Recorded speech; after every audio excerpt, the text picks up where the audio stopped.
بڑا خطرناک قسم کا podcast I think last time ہمارا ہوا. فاسٹ فارورڈ 1 سال آپ کو ابھی بھی وہی اوپینینز ہیں. اس 1 سال کے اندر میں نے جتنی باتیں آپ کی اس پوڈ کاسٹ میں کی تھی وہ پریکٹیکلی سامنے آ چکی ہیں. میں نے اسی وقت بات کی تھی کہ اس جماعت کے ٹکڑے ہوں گے اور آپ دیکھیں گے یہ آپس میں لڑیں گے. تو میرے خیال ہے آج کل کی لڑائیاں آپ کے سامنے ہیں. علی امین کو نیزے کی نوک کے اوپر کس نے لیا ہوا ہے؟ اس کے بعد علیمہ باجی ایک بات کرتی ہیں, بشرا بی بی کے جو ترجمان ہیں وہ اپنی بات کرتے ہیں, سلمان اکرم راجہ صاحب اپنی بات کرتے ہیں. تو میری تو پریڈکشن بالکل صحیح ثابت ہوئی. جنرل فیض کے اوپر ایکشنز ہو رہے ہیں. حیران کن بات ہے کہ جنرل فیض کو یہ بلا رہے ہیں اس کی ریٹائرمنٹ کی بعد والی ایکٹیویٹیز کے اوپر. بھائی ہمیں تو اس کی ریٹائرمنٹ سے پہلی والی ایکٹیویٹیز کے اوپر اعتراض ہے. اگر آپ ان بڑوں کو سزا نہیں دے سکتے, پھر جو یہ مور چوری کرنے والے ہیں, پتلون لٹکانے والے ہیں, تو ان کو بھی چھوڑ دیں یار. لوگوں نے کہا کہ کچھ عرصہ پہلے تک آپ عمران خان کو سپورٹ کرتے تھے. یہ اپنے آپ کو حسین کہہ رہا ہے, مخالفین کو یزید کہہ رہا ہے. کچھ عرصہ پہلے یہ بھی یزید تھا, مخالفین حسین بنے ہوئے تھے. آج نواز شریف صاحب, زرداری صاحب مذہبی ٹچ لگانا شروع کریں. میں داڑھی پہ ہاتھ پھیر کے کہہ رہا ہوں کہ جو کچھ میں نے خان کے ساتھ کیا نا, اس سے 10 ٹائمز ان کے ساتھ کروں گا. سادے لفظوں میں اگر آپ پوچھوں کشمیر کا کیا سولوشن ہونا چاہیے, میرا موقف یہ ہے کہ جو کشمیر کے عوام چاہتے ہیں وہ ہونا چاہیے. وہاں کے لوگوں کی پلس مجھے پتا ہے کیا ہے, لیکن وہ میں کیمرے میں کرنا نہیں چاہتا. پلس جب چینج ہوگی ابھی آج کے دور, میرا خیال ہے اس وقت چونکہ آپ مجھ سے گلوانا ہی چاہتے ہیں, تو میرا خیال ہے کہ وہ ریسنٹلی میں ایک جنرل صاحب کے ساتھ بیٹھا, ان سے میں نے پوچھا, میں نے کہا آپ کو لگتا ہے کہ یہ جنگ آنے والے کچھ مہینوں میں یا اگلے 2 سال میں ہم دوبارہ دیکھیں گے؟ انہوں نے کہا کہ 100% ہم دیکھیں گے. میں ڈکے کی چوٹ پہ کہتا ہوں, میں اپنے بیان پہ قائم ہوں کہ مجھے بالکل کوئی امید نہیں تھی کہ پاکستان اپنی کنونشنل وار میں انڈیا سے اس طریقے سے جیت سکتا تھا. مجھے تو بڑی خوشی ہوئی ہے. اگر یہ لمبی ہوتی جنگ تو ہمارے لیے زیادہ بری ہوتی, انڈیا کے لیے بھی بری ہوتی. ظاہر ہے ہم نے تو مرنا ہی تھا, ان کو بھی نہیں چھوڑنا تھا. تو اللہ کا شکر ہے کہ وہ سے وقت انوالو ہوا بیچ میں, یعنی کہ ٹرمپ بڑے جب انوالو ہوتے ہیں تو جنگوں کو روکتے ہیں. تھوڑا سا ایران اور اسرائیل کی جنگ پہ اگر ہم آئیں, اس صدی کے اندر میرے خیال سے اگر کوئی کھڑا ہوا ہے اسرائیل کے سامنے, مطلب کبھی کسی نے امیجن نہیں کیا تھا کہ تل ابیب کے اندر جو ہے وہ میزائلز اور اٹیکس ہوں گے. یہ جنگ اسرائیل نہیں جیتا اور ایران جنگ نہیں ہارا. جتنے ایران نے میزائل پھینکے ہیں اسرائیل کے اوپر, اسرائیل کو آج غزہ بن جانا چاہیے تھا. 95% زیادہ آئرن ڈوم سسٹم نے روکے ہیں. لوگ کہتے ہیں آئرن ڈوم فیل ہوا ہے. آئرن ڈوم فیل نہیں ہوا, آئرن ڈوم A1 گریڈ کے ساتھ پاس ہوا ہے. میں آپ کو ریئلٹی بتا رہا ہوں کہ ہمارے پاس بھی آئرن ڈوم ہونا چاہیے. ہم جو ہے وہ بزرگوں کے ڈوم بناتے رہے ہیں. ایک اور تنقید جو بہت زیادہ لوگ آپ پہ کرتے ہیں کہ اگر فلسطینیوں کو چاہیے کہ وہ کہیں اور چلے جائیں آس پاس ممالک کے اندر, تو پھر جو اسلام ایک ریزسٹنس کا بھی تو سبق دیتا ہے. فلسطینیوں کی جو ہجرت کی بات کی تھی, یہ میری خواہش نہیں تھی. اگر یہ میری خواہش ہوتی تو جب انڈیا نے پاکستان پہ حملہ کیا تھا تو میں نے پاکستان کو تو نہیں کہا کہ آپ ہجرت کر کے افغانستان چلیں. میری تو خواہش ہے کہ امریکہ کے پریزیڈنٹ جو ہیں وہ عمران خان صاحب بن جائیں, پاکستان کے پریزیڈنٹ جو ہیں وہ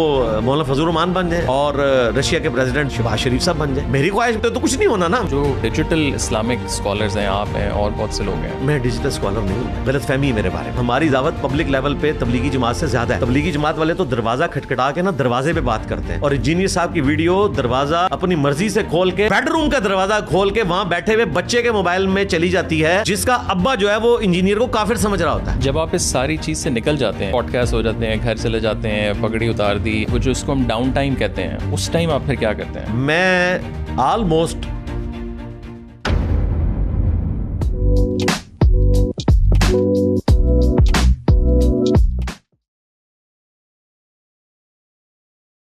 علی بھائی, thank you so much for taking the time out. ہم میرے خیال سے 1 سال بعد دوبارہ مل رہے ہیں, اور بڑا خطرناک قسم کا podcast I think last time ہمارا ہوا. I think I was not expecting کہ وہ اتنا وائرل جائے گا, اور اس میں بھی انٹرسٹنگلی کچھ دوستوں نے اس کو 9 مہینے بعد اس کی کلپس نکال کے, کچھ نے ایون, مجھے یاد ہے میں کراچی میں تھا اور 9 یا 10 محرم تھی, اور وہ کلپس نکالے اور مجھے unknown numbers, unknown not the intelligence agencies, like known number, but میں نہیں جانتا تھا, مجھے کالیں آنا شروع ہو گئیں کہ طلحہ تو بتا تو ہے کدھر ابھی. اب مجھے سمجھ نہیں آئی کہ وہ پی ٹی آئی کال کر رہا ہے, وہ انٹیلیجنس ایجنسیز نہیں کر رہی, وہ میں نے وہاں سے پتہ بھی کروایا, یا وہ آئی ڈونٹ نو TLP کر رہا ہے. تو آپ کو کس طرح کا فیڈ بیک آیا؟ اور اس کے بعد آئی تھنک آپ کے ساتھ بھی یہی ہوا کہ عمران ریاض اور لوگوں نے, not naming any specific, but ایک انٹرنیٹ کی دنیا میں جو ہے وہ کلپس نکال کے اس کے اوپر بہت زیادہ بحث ہوئی. تو آپ اس پوری پوڈ کاسٹ, بیکاز آپ تو مہینے میں بہت زیادہ ظاہر ہے گفتگو کر رہے ہوتے ہیں باہر کے لوگوں سے, بٹ اگر اس کانورسیشن کو ہم سمرائز کریں تو آپ کیسے دیکھتے ہیں؟ لا حول ولا قوة الا باللہ. اللہم صلی علی محمد وعلی آل محمد. رب اشرح لی صدری ویسر لی امری واحلل عقدۃ من لسانی یفقہوا قولی. طلحہ بھائی, آپ کو ونس اگین جیلم اکیڈمی میں ویلکم ہے. 1 سال ہو گیا, وہ جولائی 2024 تھا اور آج جولائی 2025 ہے. رہا معاملہ فیڈ بیک کا, تو بہت اچھا فیڈ بیک ہے, مجھے تو کوئی فرق نہیں پڑتا. میں الحمدللہ اکیلا اپنے تمام مخالفین سے اپنی زبان اور دلائل کے ساتھ ان کو ریبٹل کرنے کے لیے کافی ہوں. مجھے تو بڑا مزہ آتا ہے کہ جب لوگ اسے آؤٹ آف کانٹیکسٹ کوٹ کرتے ہیں چیزوں کو, تو پھر مجھے موقع ملتا ہے کہ میں مزید ایکسپوز کروں. تو دکھ صرف یہ ہوتا ہے کہ یہ لوگ دینی لبادہ اوڑھ کر دین کے نام کے اوپر, مذہبی ٹچ کے نام کے اوپر ایک ایسا کام کر رہے ہیں جو دینی بندے کو زیب ہی نہیں دیتا کہ آپ چیزوں کو آؤٹ آف کانٹیکسٹ اپنا لقمہ ان کے منہ میں ڈال کے پیش کریں. ایک ہی پوڈ کاسٹ کے اندر پوری ڈاکٹرن ڈسکس ہوئی ہے, اور جو ڈاکٹرن ڈسکس ہوئی ہے وہ تو ہوئی ہے اسٹیبلشمنٹ کے خلاف. ایون اگر پی ٹی آئی کو بھی کرٹیسائز کیا گیا تو اسی بنیاد کے اوپر کہ یہ اسٹیبلشمنٹ کی لانچ کردہ پارٹی ہے, اور یہ آج کی ڈیٹ میں ایک ایسا وائرس بن چکا ہے کہ جو لیبارٹری میں وائرس تیار کرنے والے سائنٹسٹ ہیں وہ بھی پریشان ہیں کہ اس کو اب کس طریقے سے ٹیکل کیا جائے. الحمدللہ ہم نے تو ٹیکل کر لیا ہے. یہ اسٹیبلشمنٹ کے ہاتھ قابو آنے والے ہی نہیں تھے. ان کو کسی ایسے بندے نے راہ حق کے اوپر مائل کرنا تھا جس کا کریکٹر بالکل صاف ہو, جو کسی زمانے میں اسٹیبلشمنٹ کا اعلی کار نہ بنا ہو, نہ ان کی پروڈکٹ ہو, جو آج بھی اسٹیبلشمنٹ کے اوپر ویسے ہی ناقد ہو جس طرح کے اس زمانے میں تھا جب یہ لوگ سیم پیج پہ تھے. آج کل تو سیم پیج نہیں, سیم لائن چل رہی ہے. تو ہم تو وہیں پہ کھڑے ہیں, اور مستقبل میں بھی میں کوئی لحاظ نہیں کروں گا کسی پولیٹیکل لیڈر کا, کسی مذہبی جماعت کے لیڈر کا. ہم نہ کسی کے فیم سے ڈرتے ہیں, نہ کسی کی دہشت گرد ایکٹیویٹی سے ڈرتے ہیں, کیونکہ ہم نے تو اپنی جان رکھ لی ہے بھائی ہتھیلی پہ. میں تو مذہبی جماعتوں کے ساتھ, نان اسٹیٹ ایکٹرز کے ساتھ کھل کے گفتگو کرتا ہوں. تو یہ تو بیچارے برگر فیملی سے تعلق رکھنے والے لوگ ہیں, اور جب یہ پریکٹیکل فیلڈ میں آئیں گے تو ان کو پتہ چل جائے گا کہ جو چیزیں ہم ہائی لائٹ کر رہے ہیں وہ کتنی سالڈ ہیں. اگر میں تھوڑا سا ریکیپ کروں, آئی تھنک جو 2-3 مجھے لگتا ہے کلپس بھی وائرل ہوئے, اور جو لوگوں نے تنقید کہہ لیں یا جو جن کلپس پہ گفتگو زیادہ ہوئی, وہ ایک تو ڈیجیٹل دہشت گردی تھی. ظاہر ہے اس ٹائم ISPR کا نیا اعلامیہ آیا, میں نے آپ سے پوچھا, آپ نے کہا جی بالکل ڈیجیٹل دہشت گرد ہیں. اور عمران خان کو آئی تھنک آپ نے ہٹلر کے ساتھ کچھ تھوڑی سی تشبیہ دی, اس کے اوپر لوگوں نے کہا, جو میں نے بھی اس ٹائم آپ کو کہا کہ یار مجھے لگتا ہے بہت زیادہ آپ اس پہ مطلب آپ جتنا مرضی وہ کریں.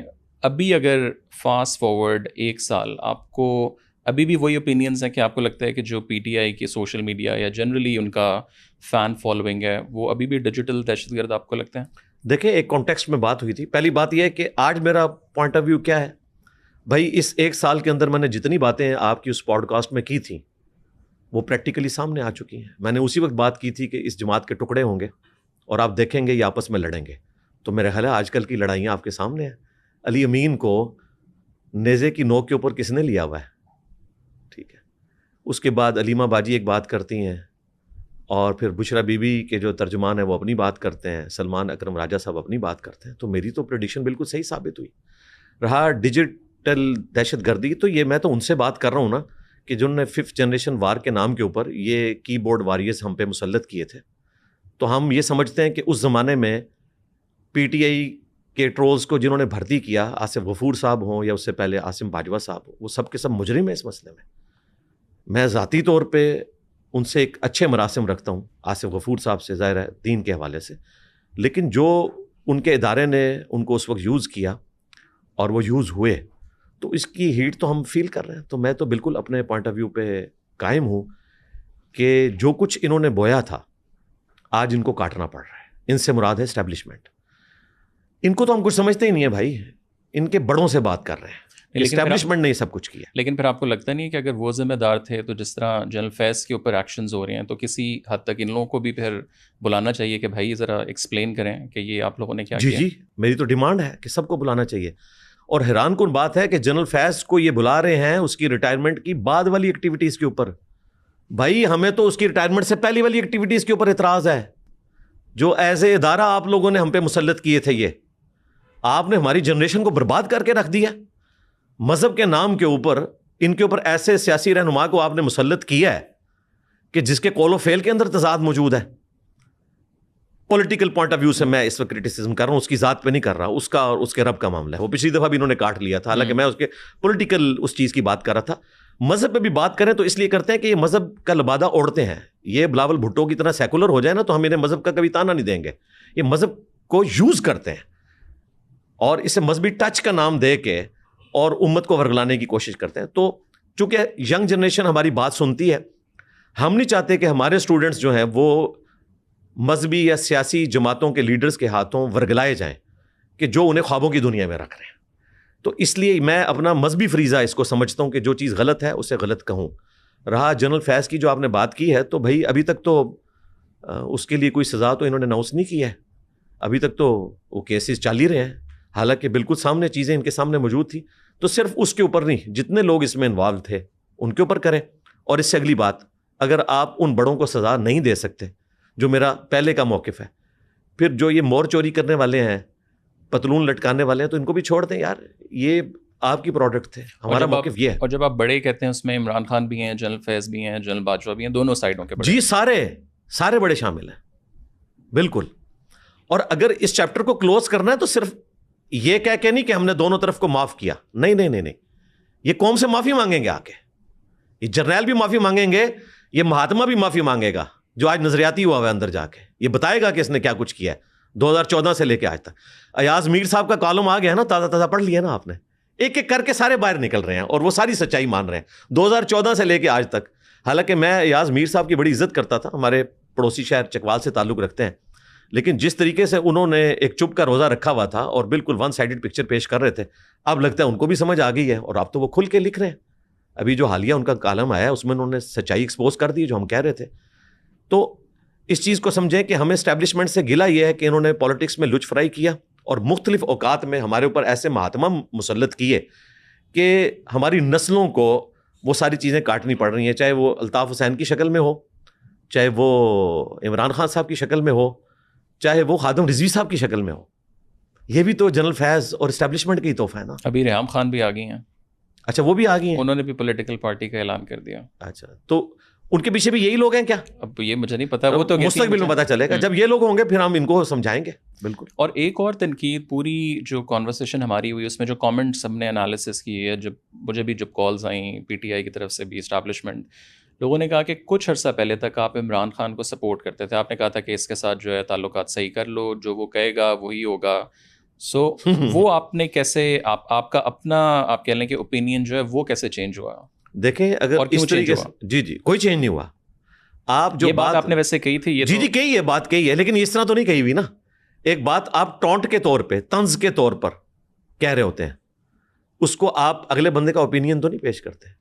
وہ پورا جملہ اٹھائیں. جی جملہ اٹھائیں. میں نے کہا تھا کہ وہ کوڑا جو پہلے اسٹیبلشمنٹ کے ہاتھ میں تھا، کہ جسے چاہتے تھے یہ دہشت گرد کہہ دیتے تھے، جسے چاہتے تھے غدار وطن کہہ دیتے تھے، تو کیا یہ میں تعریف کر رہا تھا اسٹیبلشمنٹ کی؟ بتائیں. اس کے بعد میں نے جملہ بولا کہ آج دیکھیں یہ کوڑا عمران خان کے ہاتھ میں آ گیا. میں دونوں کو غلط کہہ رہا تھا بھائی.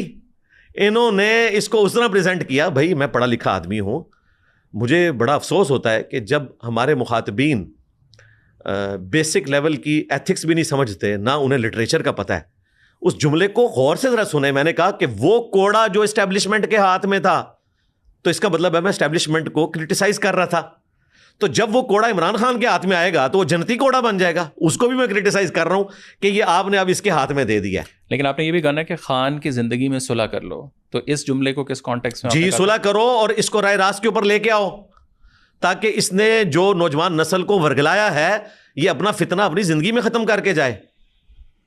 یہ میں نے جملے اس میں بھی بولے ہیں. اور دیکھیں یہ کعبے کی چھت والے بیان کی بات کر رہے تھے نا عمران ریاض بھائی، تو جس ویڈیو سے انہوں نے کلپ کاٹا تھا اس ویڈیو میں نے پٹرول بم پھینکنے کے اوپر، گرفتاری نہ دینے کے اوپر خان کے اوپر کرٹیسزم کیا تھا. اس وقت انہوں نے اس ویڈیو میں سے وہ چیز نہیں اٹھائی. اس سے اندازہ کریں. اور اس نے پھر اپنے ٹویٹر کے اوپر وہ کلپ چڑھایا، اس سے ویورشپ لی، اور کل کو یہ کہا کہ انجینئر صاحب کو ہم فیم دے رہے ہیں. تم میری ویڈیو سے فیم خود لیتے رہے ہو اور آج مجھ پہ بات کر رہے ہو. تو کعبے کی چھت والا بیان انہوں نے جو کاٹا تھا، میں نے تو آپ کی پوڈ کاسٹ میں تو اس بیان کو ریپیٹ کیا. میں آج بھی اس کے اوپر قائم ہوں اور میں نے کہا تھا کہ سب لوگ چڑھیں. اس میں نے آرمی کی بھی بات کی. ریاض نے کہا، عمران ریاض نے، ویسے یہ اپنے آپ کو عمران خان کہتا ہے، اس کا نام عمران خان نہیں ہے، اس کا نام عمران ریاض ہے. جس طرح ادھر عمران خان نہیں ہے، وہ عمران احمد نیازی ہیں. تو نام بھی یہ لوگ جو انہوں نے ماں باپ نے نام رکھے ہیں، کم از کم وہ نام تو پورے صحیح طریقے سے لیا کریں. تو یہ عمران ریاض جو ہیں، انہوں نے جتنے الزامات لگائے اس پوڈ کاسٹ میں، ان ساری باتوں کے جواب موجود تھے. انہوں نے کہا کہ آپ جرنیلوں کو توبہ کا کیوں نہیں کہتے؟ میں نے کہا اس میں کہا ہوا ہے. آپ عدت کیس پہ کیوں نہیں بات کرتے؟ میں نے اس میں بھی بات کی، اس سے پہلے بھی کی ہوئی. ہر بات اس کی جھوٹی ثابت ہوئی. اس لیے پھر میں نے اس کو کہا تھا چونکہ تم ویڈیوز کے اعتبار سے میرے اسٹوڈنٹ ہو، تمہارے لیے آفر رکھتا ہوں کہ تم اکیڈمی آ جاؤ یا آن لائن بات کر لو. تو آن لائن بات کے لیے تو وہ تیار نہیں ہوئے، لیکن انہوں نے وعدہ کیا ویڈیو میں کہ میں اکیڈمی آؤں گا اور بیٹھ کے بات کریں گے. تو ہم تو تیار بیٹھے ہیں کہ بھائی جو آپ نے رمضان المبارک میں شیطان قید ہوا اور آپ نے اس کے مشن کو آگے چلانے کے لیے کہ تاکہ 1 مہینے کی کمی محسوس نہ ہو، ایگزیکٹلی اس وقت آپ نے آ کے یہ ویڈیو ریکارڈ کروائی اور اس کی ہیٹ اب قبر تک آپ کے ساتھ جائے گی، کیونکہ ہر چیز آپ نے جھوٹ بولی. اس نے کہا میں اندر تھا، اس نے مخالفین کا ساتھ دیا، جبکہ میں نے بائی نیم اسٹیبلشمنٹ کو کرٹیسائز کیا تھا کہ عمران ریاض کے ساتھ جو کچھ ہو رہا ہے یہ غلط ہے. اور کہاں ان کے اپنے طارق متین جو اس وقت پی ٹی آئی کی بیٹ کور کرتے ہیں ان کے انٹرویو میں کہا. تو اس نے آؤٹ آف کانٹیکسٹ چیزیں کاٹی. بیسیکلی یہ چاہ رہا تھا کہ میں کسی طریقے سے انجینئر صاحب کے فیم کے ذریعے اپنی بات پبلک میں رکھوں، چونکہ انجینئر صاحب کی بات سنی جاتی ہے اور انجینئر صاحب جو ہماری محبوب جماعت کی غلطیوں کو ہائی لائٹ کر رہے ہیں، تو ہم اس کو اسی طریقے سے ڈیفیم کرنے کی کوشش کریں. تو وہ اس نے کوشش کی تو ناکام ہوا. لیکن آپ کو لگتا نہیں یہ ذرا بہت زیادہ ہی ہو گیا تھا؟ بے شک ان کی غلطی تھی، آپ کی تھی، آپ نے پہلے ان کی طرف سے اوبیسلی ولاگ آیا، پھر آپ نے کیا، پھر آفتاب صاحب نے کر لیا، پھر 10 اور لوگوں نے. تو ایک عجیب ہی مطلب اننیسیسری. میں نے ایک بات کی نا، جب میری ہر بات کانٹیکسٹ کے ساتھ پوری موجود ہے اور جو الزامات انہوں نے لگائے وہ ویسے نہیں تھے، تو اس کے اوپر جب یہ جھوٹ بولیں گے تو میرا تو کام ہے میں اسے ایکسپوز کروں گا کہ تم نے 5 الزامات لگائے ہیں اس ویڈیو کے اندر. میں نے 5 کا پوسٹ مارٹم کیا. اس کے بعد میں نے 12 پوائنٹس بتائے کہ حلال دھرنا کیا ہوتا ہے، حرام دھرنا کیا ہوتا ہے، حلال بھگوڑا کیا ہوتا ہے، حرام بھگوڑا کیا ہوتا ہے، حلال ڈیجیٹل دہشت گردی کیا ہوتی ہے اور حرام ڈیجیٹل دہشت گردی کیا ہوتی ہے، یعنی کہ 5th جنریشن وار. تو میں نے یہ 12 پوائنٹس رکھے. تو اس کے جواب میں عمران ریاض نے کہا کہ جی یہ تو پی ٹی آئی جواب دے گی، تو تم ان کے اسپوکس مین کیوں بنے ہوئے ہو؟ تمہیں کیوں تکلیف ہوتی ہے اپنے مہاتما کی؟ تم صحافی بنو نا. نہیں، وہ کبھی کلیم نہیں کرتے کہ میں پی ٹی آئی کا ہوں. وہ یار چھوڑ دیں، کلیم کون کرتا ہے بھائی؟ کلیم جو لوگ کام کر رہے ہوتے ہیں، آج تک کسی نے کلیم کر کے کیا؟ جو اسٹیبلشمنٹ کے اعلی کار بن کے ٹی وی کے اوپر ہمیں بھاشن دے رہے ہوتے ہیں، وہ کیا کہتے ہیں؟ ہم ان کے اسپوکس مین ہیں. کلیم تو نہیں وہ کرتے، ان کی باتیں بتاتی ہیں نا کہ 1 سائیڈڈ وہ پکچر پیش کر رہے ہوتے ہیں. آج کسی کے اندر اخلاقی جرت ہے کہ وہ کمپیئر کروائے کہ عمران خان صاحب کے زمانے میں جو پنجاب کی گورنمنٹ تھی وہ کیا تھی اور آج کی پنجاب کی گورنمنٹ کیا ہے، کمپیریزن کروائے نا، حق بات کرے. اور میں آپ کو بتاؤں کئی ایسے ان کی بیٹ کور کرنے والے ہیں نجی محفلوں میں، وہ وہی باتیں کرتے ہیں جو میں کیمرے میں کرتا ہوں. کہتے ہیں جی وہ پھر جو ہے نا ویوز کا مسئلہ ہوتا ہے. مجھے تو ویوز کا مسئلہ ہی نہیں ہے، کیونکہ ہم تو ایک تحریک کو لے کے چل رہے ہیں. انہوں نے تو نام تحریک رکھا ہوا ہے نا، ہم واقعی تحریک کو لے کے چل رہے ہیں. اور ہماری لیگیسی پولیٹیکل لیگیسی نہیں ہے کہ لیڈر کے ساتھ ہی ختم ہو جائے گی. یہ لیگیسی رسول اللہ کی لیگیسی ہے صلی اللہ علیہ وآلہ وسلم، جو ختم نبوت کی برکت سے ہم آگے لے کے چل رہے ہیں. تو ہماری لیگیسی جو ہے نبی اسلام کی لیگیسی ہے، یہ تو اسی طریقے سے چلنی ہے. لیکن آپ کی تحریک بہت زیادہ پہلے ریلیجیس سائڈ پہ نہیں تھی، تو اب یہ جو پولیٹیکل انٹری آپ کی ہوئی ہے، ناٹ آفیشلی بٹ آپ بہت زیادہ پولیٹیکل پچھلے 2-3 سالوں سے گفتگو کر رہے ہیں. اس کی بنیادی کیا وجہ ہے؟ اس کی بنیادی وجہ میں نے تمام ویڈیوز میں، آپ کی ویڈیو میں بتائی ہے کہ جب ہمارے پاپولر لیڈر کا یہ حال ہے کہ وہ مذہبی ٹچ لگاتا ہے اور مذہب کو یوز کرتا ہے، تو پھر مذہبی پلیٹ فارم کا کام ہے کہ ان کو بتایا جائے کہ یہ پولیٹیکل لیڈر ہے، یہ اپنے آپ کو حسین کہہ رہا ہے، مخالفین کو یزید کہہ رہا ہے. کچھ عرصہ پہلے یہ بھی یزید تھا، مخالفین حسین بنے ہوئے تھے. لیکن اس سے پہلے مولانا فضل الرحمان بھی تو کتنے عرصے سے ایگزیکٹ کام تو وہ بھی یہی کر رہے تھے. تو اس ٹائم تو وہ کلیم کرتے ہیں نا کہ ہم مذہبی جماعت ہیں. یہ بھی اپنی جماعت کا نام تبدیل کریں اور ایک فرقے کو جوائن کر کے ان کی مذہبی جماعت بنا لیں. یہ تو نہ کہیں کہ ہم مذہبی جماعت نہیں ہیں، ہم تو پولیٹیکل جماعت ہیں. دیکھیں ٹی ایل پی کے ساتھ جو کچھ یہ اپنے زمانے میں کرتے تھے، ہمارے جیلم شہر سے ہیں، ہمارے قریبی بھی ہیں فواد چودھری صاحب. کچھ باتیں مجھے ان کی بہت پسند ہیں، بڑی دلیری سے کرتے ہیں. انہوں نے اس زمانے میں ایک جھوٹ بولا اور جیو کے 9 بجے کے خبر نامے میں وہ پہلی خبر تھی کہ جو ٹی ایل پی ہے اس کو انڈیا کے لوگ لیڈ کر رہے ہیں. بالکل جھوٹ بولا. تو جب تمہارے اوپر یہ الزام ہو تو پھر تم بھی برداشت کرو. تم نے بھی اپنے زمانے میں ایک جماعت کو جو ڈیویٹڈ جماعت ہے لیکن اپنی کاز کے ساتھ مخلص ہے. خادم رضوی صاحب کے بارے میں انہیں اپنی ینگ ایج سے جانتا ہوں. وہ ہماری گلی کی مسجد میں درس دیا کرتے تھے. 1993-94 کی بات ہے. میں ایف ایس سی میں تھا اس وقت. ان کی داڑھی بھی کالی تھی، کبھی کبھار آتے تھے. اس وقت ان کو کوئی نہیں جانتا تھا. آپ 20 سال سے ان کو تقریباً جانتے ہیں؟ جی زیادہ ہو گئے جی، 20 نہیں 30 سال. 30 سال ہاں. تو اللہ کا شکر، کیونکہ وہ جیلم سے ہی انہوں نے حفظ کیا ہوا ہے. ان کا پیر خانہ بھی جیلم میں ہے اور جس مسجد میں وہ پڑھتے رہے ہیں وہ مسجد میرے گھر سے اتنی دور ہے کہ اقامت ہو تو میں تکبیر اولیٰ پکڑ سکتا ہوں. 4 گھر چھوڑ کے مسجد آ جاتی ہے. بالکل ہمارے گلی کی مسجد ہے. میرا بلڈ اپ بھی اسی بریلویوں کی مسجد میں ہوا ہے. تو اس وقت ان کے دھرنوں کے ساتھ جو کچھ یہ کر رہے تھے، خان صاحب تقریر میں آ کے کہہ رہے تھے کہ اگر آپ آرمی چیف کے بارے میں بات کریں گے، آپ چیف جسٹس کے بارے میں بات کریں گے تو اس طریقے سے تو ملک نہیں دھرنوں سے چلتا، اور آپ کہیں گے یہ بائیکاٹ کر دیں، وہی کام پھر انہوں نے خود بھی کیے. تو ہم لوگوں کو آئینہ اس لیے دکھاتے ہیں. اچھا، بعض لوگ یہ کرٹیسائز کرتے ہیں کہ آپ نواز شریف صاحب کے بارے میں کیوں نہیں بات کرتے، آپ بلاول بھٹو کے بارے میں بات کیوں نہیں کرتے. بھائی کرتے ہیں، لیکن یہ اس وقت ریالٹی ہے کہ اس وقت ڈیموکریسی کو ایک وائرس لگ گیا ہے پاپولرزم کا.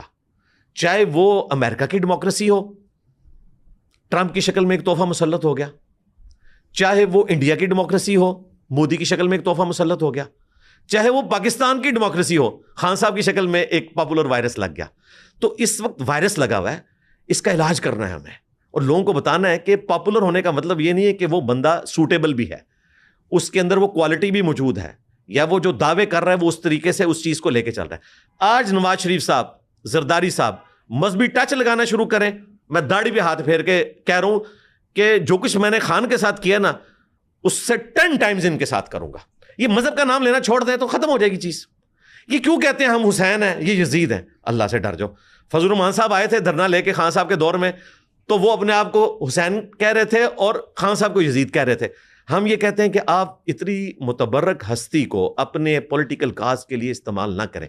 اس پہ یہ کہتے ہیں کہ کیا ہمارے پولیٹیکل لیڈرز دینی پیشواؤں کا نام نہیں لے سکتے؟ ضرور لیں. وہ کہتے ہیں جنہیں صاحب جب آپ پالیٹکس پہ بات کر سکتے ہیں تو ہم بھی دین پہ بات کر سکتے ہیں. بالکل کر سکتے ہیں. پالیٹکس چونکہ میں اس لیے بات کرتا ہوں کہ ووٹ ڈالی ہوئی ہے بھائی 2013 میں. میں نے خان کو 2013 میں اس لیے ووٹ نہیں ڈالی تھی کہ وہ بقول جاوید ہاشمی صاحب کے کنٹینر پہ 2014 میں چڑھ جاتا. میں تو اسے نظریاتی سمجھتا تھا، مجھے کیا پتا تھا کہ یہ بھی وہ بیجوں والوں کے ساتھ لگ جائے گا. میں نے اس لیے تو ووٹ نہیں سے ڈالی تھی. تو میرا حق ہے میں اس سے پوچھوں. دین بھی ہر بندے کا حق ہے کہ بولے، لیکن دینی لبادہ نہ اوڑے. اگر آپ سیاست کے اوپر بات کر رہے ہیں تو دینی ٹچ نہ دیں. دیکھیں وہ ٹچ والی بات جو ہے اس کو کنڈیم کرنا ہے. آپ نے روزہ رسول صلی اللہ علیہ وآلہ وسلم مسجد نبوی کی توہین کی ہے، اسے کنڈیم نہیں کیا. آپ نے کہا میرا کیا لینا دینا. میرا کوئی اسٹوڈنٹ جا کے یہ حرکت کرتا وہاں پہ جا کے، میں کہتا ہوں جی کل کو یہ ٹرمپ کو بھی لے جائیں سعودیہ والے. کون سا واقعہ کا ذکر آپ؟ حرم مدینہ اور حرم مکہ میں جو انہوں نے نعرے لگائے اس وقت کے پولیٹیکل لیڈرز کے اوپر. میں کہتا ہوں جی کل ٹرمپ کو بھی کوئی لے جاتا ہے حرم مدینہ کے اندر، سعودی اتنے گر جاتے ہیں، اس کے خلاف بھی کوئی روزہ شریف کے باہر اس طرح آواز بلند کرے گا، ہم اس کو اسی طریقے سے کرٹیسائز کریں گے. اور میں نے کہا تھا کہ یہ اب آپ کی قبر تک جائے گی چیز جب تک آپ اس کے اوپر توبہ نہیں کرتے. میں سمجھتا ہوں کہ خان صاحب کو جو اس حوالے سے مشکلات کا سامنا ہے اس میں سے ایک چیز یہ بھی ہے، ظاہر ہم ایک روحانی وجہ بھی اس کی تلاش کرتے ہیں. لیکن وہ انہوں نے تو نہیں کہا نا، وہ تو ایک جذبات، ایک عوام اس کو کنڈیم نہیں نہ کیا بھائی. انہوں نے واشگاف انداز میں اسے کنڈیم کرنا چاہیے تھا، اپنے ماننے والوں کو منع کرنا چاہیے تھا. آپ کو پتا ہے انہوں نے کیا کیا؟ انہوں نے ایک ٹکٹ میں 2 مزے کیے، کیونکہ یہ تمام پولیٹیکل لیڈرز کا یہ حال ہے، ایک ٹکٹ میں 2 مزے کرتے ہیں یہ. تو مذہبی ٹچ بڑی وجہ ہے. اگر خان صاحب آج مذہب کا نام لینا چھوڑ دیں، نام لینا نہیں، اس کو استعمال کرنا چھوڑ دیں، استعمال کر رہے ہیں، تو میں ان کے اوپر بھی کرٹیسزم ختم کر دوں گا. تھوڑا سا ہم آگے چلیں. ابھی انڈیا پاکستان والا سارا سلسلہ اس کے اوپر ہم ڈیٹیل میں آتے ہیں، بٹ جنرل عاصم کا جو ایک کنورژن ہم نے دیکھی فیلڈ مارشل والی، اس پوری چیز کو آپ کیسے دیکھتے ہیں؟ Do you think it was a good decision کہ ان کو یہ اعزاز دیا گیا، یا یہ ان نیسیسری تھا، یا ان کو زیادہ پاورفل کرنے کے لیے یہ چیز دی گئی؟ پاکستان نے جنگ ہی ایک جیتی ہے، وہ 2025 کی جنگ ہے، باقی ساری ہاری ہیں ہم نے. جی آپ کو پتا ہے، میں نہیں کہتا ہاری ہیں، جیتی نہیں ہے. which means ہاری. ظاہر ہے جیتی نہیں ہے. وہ تو شملہ معاہدہ کیا بھٹو صاحب نے تو اس وقت فوج کی جان چھوٹی، ادروائز جو ہماری حالت تھی وہ آپ کو پتا ہے. تو بات یہ ہے کارگل میں جو کچھ ہوا وہ آپ کے سامنے ہے. اگر صدر ایوب نے آرمی چیف ہوتے ہوئے نہیں، صدر ہوتے ہوئے اپنے آپ کو خود فیلڈ مارشل ڈکلیئر کیا بغیر جنگ جیتے ہوئے، حیران کن بات میں آپ کو بتاؤں، میں ایک مین ٹی وی چینل پہ ایک بریگیڈیئر کی بات سن رہا ہوں، وہ کہتا ہے جی 1965 میں ایوب صاحب نے جنگ جیتی تھی تو فیلڈ مارشل بنے اور اب یہ بنے ہیں. اس بیوقوف کو یہ پتہ نہیں ہے کہ فیلڈ مارشل کئی سال پہلے وہ بن چکے تھے، جنگ بعد میں ہوئی ہے. جب ہمارے فوجی ترجمان ریٹائرڈ بریگیڈیئرز کا یہ حال ہے، میں یہ آئی ایس پی آر سے اور فیلڈ مارشل صاحب سے کہوں گا کہ کوئی پڑھے لکھے لوگ جن کو کتابوں کا شغف ہو ان کو آپ ٹی وی کے اوپر بھیجا کریں. یہ کون سے جاہل لوگ آپ بھیج دیتے ہیں بھائی؟ وہ تو اس وقت ایک صدر تھا، جنگ تو بعد میں ہوئی ہے، اسے کوئی جنگ جیتنے کے اوپر فیلڈ مارشل نہیں بنایا گیا. یہ فیلڈ مارشل کا عہدہ تاریخ میں گریٹ برٹن بھی فرانس بھی سب لوگ دیتے رہے ہیں ان جرنیلز کو کہ جنہوں نے جنگیں جیتی ہیں. تو اس پوائنٹ آف ویو سے تو بالکل وہ ڈیزرو کرتے ہیں. پاکستان میں اگر کوئی ایک بندہ اس کو ڈیزرو کرتا ہے تو عاصم منیر صاحب ہے. اب اس کے بعد اگر کوئی کلپ کاٹتا ہے اور وہ اپنے پولیٹیکل لیڈر کی محبت میں یا ان کے ماننے والوں کو خوش کرنے کے لیے کوئی بات کرتا ہے تو مجھے تو کوئی پرواہ نہیں ہے. ٹھیک ہے, میرے اوپر اس وقت بھی 12 FIRs ہیں. اس محرم میں 2025 میں بھی میرے اوپر جولائی کے مہینے میں ایک FIR کاٹی گئی ہے. میں تو آج بھی وہ ساری چیزیں بھگت رہا ہوں. اگر میں کوئی ان کی طرف سے لانچڈ ہوتا تو مجھے یہ تمام جوڈیشری کے مسائل سے تو نہ گزرنا پڑتا. جوڈیشری سے کے مسائل ان کو بھگتنے پڑتے ہیں بھائی, کہ جو ایسی بات کرتے ہیں جو ان کو بری لگتی ہے. جو ان کے لانچ کردہ ہوتے ہیں ان کو تو بچا لیتے ہیں. تھوڑا سا ہم آگے جائیں. آپ نے جیسے بھی ذکر کیا کہ ہم نے جنگیں ہاری, 2025 کی ایک جنگ ہے جو جیتی, اور کارگل کے اوپر بھی آپ کا ایک بیان آیا کہ انڈیا, ہم لوگ اوپریسرز تھے اور انڈیا بیچارہ مظلوم تھا, تو یہ ٹیکنیکلی ہم نے زیادتی کی. تو جو پھر لالک جان اور کرنل شیر خان کو ہم نے نشان حیدر دیے ہیں, تو آپ کو لگتا ہے وہ بھی پھر غلط ہیں؟ نہیں, وہ تو شہید ہے, ان کا تو قصور ہی نہیں ہے. لیڈرز کا جرم ہوتا ہے یہ. جتنے 25,000 کے قریب مجاہدین حافظ سعید صاحب کے ورغلانے کے اوپر مارے گئے کشمیر میں, وہ سب کے سب شہداء ہیں. ان کو تو نہیں پتا تھا, وہ ایک ٹرو کاز کے لیے کام کر رہے تھے, ورغلائے گئے. اس کی میں دلیل پیش کرتا ہوں.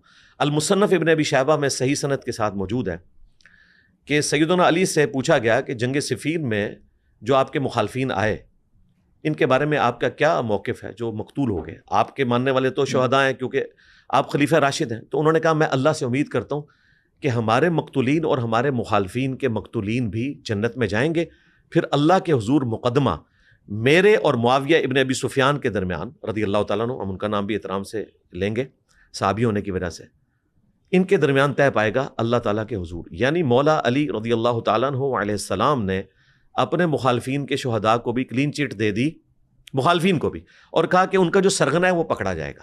یہاں پہ بھی سرغنہ ہے مشرف, جس نے اپنے ذاتی گین کی خاطر, جو پاکستان نے اس وقت ایک پولیٹیکل گین حاصل کی تھی, واجپائی صاحب لاہور آئے اور لاہور ڈکلیریشن ہوئی 1940 کے بعد. دوسری لاہور ڈکلیریشن اتنی پاورفل ہوئی کہ انہوں نے پاکستان کے وجود کو تسلیم کیا. اس وقت کے وزیر اعظم کی پیٹھ میں چھرا گھونپا اس آرمی چیف نے, مشرف نے, اور اس کے بعد جو ایکٹیویٹی پرفارم کی. یہ 4 بندے تھے, ان میں سے ایک بریگیڈیئر حسن تھا, جاوید حسن, جو بعد میں کور کمانڈر گجرانوالا, اور پھر ریٹائر ہو کے میرے پاس آئے 2017 میں. اور میں نے ان سے جب ڈسکشن کی, وہ کوئی پالیٹکس اور اسلام اس کے اوپر کوئی کتاب لکھ رہے تھے, تو مجھ سے رہنمائی کے لیے وہ آئے تھے. تو گفتگو میں نے کہا کہ آپ لوگ ریٹائر ہو کے نظریاتی ہو جاتے ہیں, آج تو آپ بڑی ڈیموکریٹک باتیں کر رہے ہیں. تو پھر وہ ہنس پڑے, اور انہوں نے مجھے خود بتایا کہ بھائی وہ 4 بندے جو تھے نا, ان میں ایک بریگیڈیئر بھی تھا, وہ میں تھا اس زمانے میں, جنہوں نے یہ سب کچھ کارگل کیا. تو میں نے کہا آج کہتے ہیں غلط تھا, نہیں کرنا چاہیے. انہوں نے مانا ہے؟ جی مانا, کیوں نہیں مانا. ٹھیک ہے, تو پھر میں نے ان کو کہا آپ ریٹائر ہو کے نظریاتی ہو جاتے ہیں. پھر میں نے ان کو بولا دیکھیں, اس کے اوپر جواب انہوں نے کیا دیا؟ جی ظاہر ہے وہ ہنسے, مانے, وہ تو میری طرح ہو چکے ہیں, آپ ڈیموکریٹک ہو چکے ہیں. پتہ نہیں اس وقت وہ ہیں یا نہیں ہیں, بعد میں کچھ عرصہ رابطہ رہا, پھر رابطہ ختم, کیونکہ اس وقت بھی وہ ایجڈ ہو چکے تھے. یہ جو NDU ہے نا, اس کے بانی وہ ہیں, NDC تھا پہلے, national defence college. National defence college انہوں نے ہی بنایا تھا, وہ پہلے اس کے VC تھے, یہ چانسلر تھے, پھر وہ NDU بن گئی.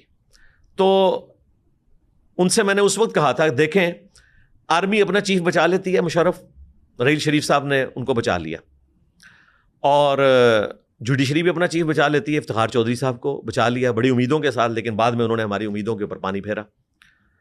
لیکن عوام اپنا چیف نہیں بچا سکتی. ان دنوں نواز شریف صاحب تختہ مشق بنے ہوئے تھے پاناما میں, تو میں نے کہا نواز شریف صاحب نہیں بچیں گے, کیونکہ نہ یہ جوڈیشری کے چیف ہیں, نہ یہ جو ہے وہ آرمی کے چیف ہیں, یہ عوام کے چیف ہیں, ان کو رگڑا لگ جائے گا.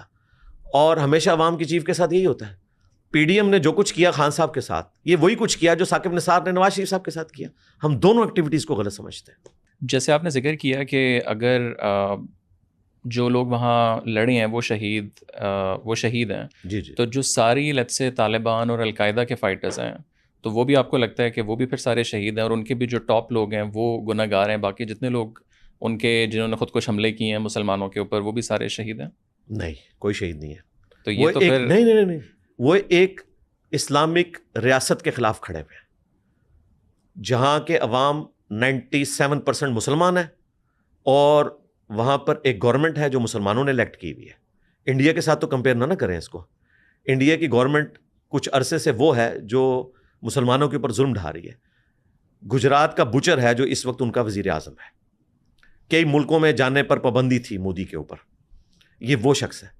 تو اس کا کمپیریزن نہ کریں. اسلامک گورنمنٹ کے اعتبار سے آپ اس کا کمپیریزن کرنا ہے نا تو آپ یہ سمجھیں کہ سیدنا علی کی خلافت میں جو ان کے مخالفین کھڑے ہوئے تھے نا, جنگ صفین میں, جنگ جمل میں, نہروان میں, اس میں جو جنگ نہروان تھی خوارج والی, وہ سٹیٹس آج ٹی ٹی پی اور بی ایل اے کا ہے.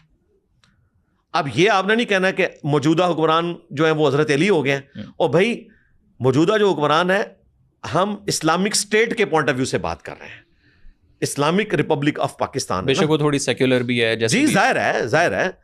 اور بعض اعتبار سے خلفائے راشدین کے بعد جو حکومتیں آئی ہیں, بنو امیہ, بنو عباس, سلطنت عثمانیہ, ان سے بہتر ہے ہماری پاکستان کی ڈیموکریسی.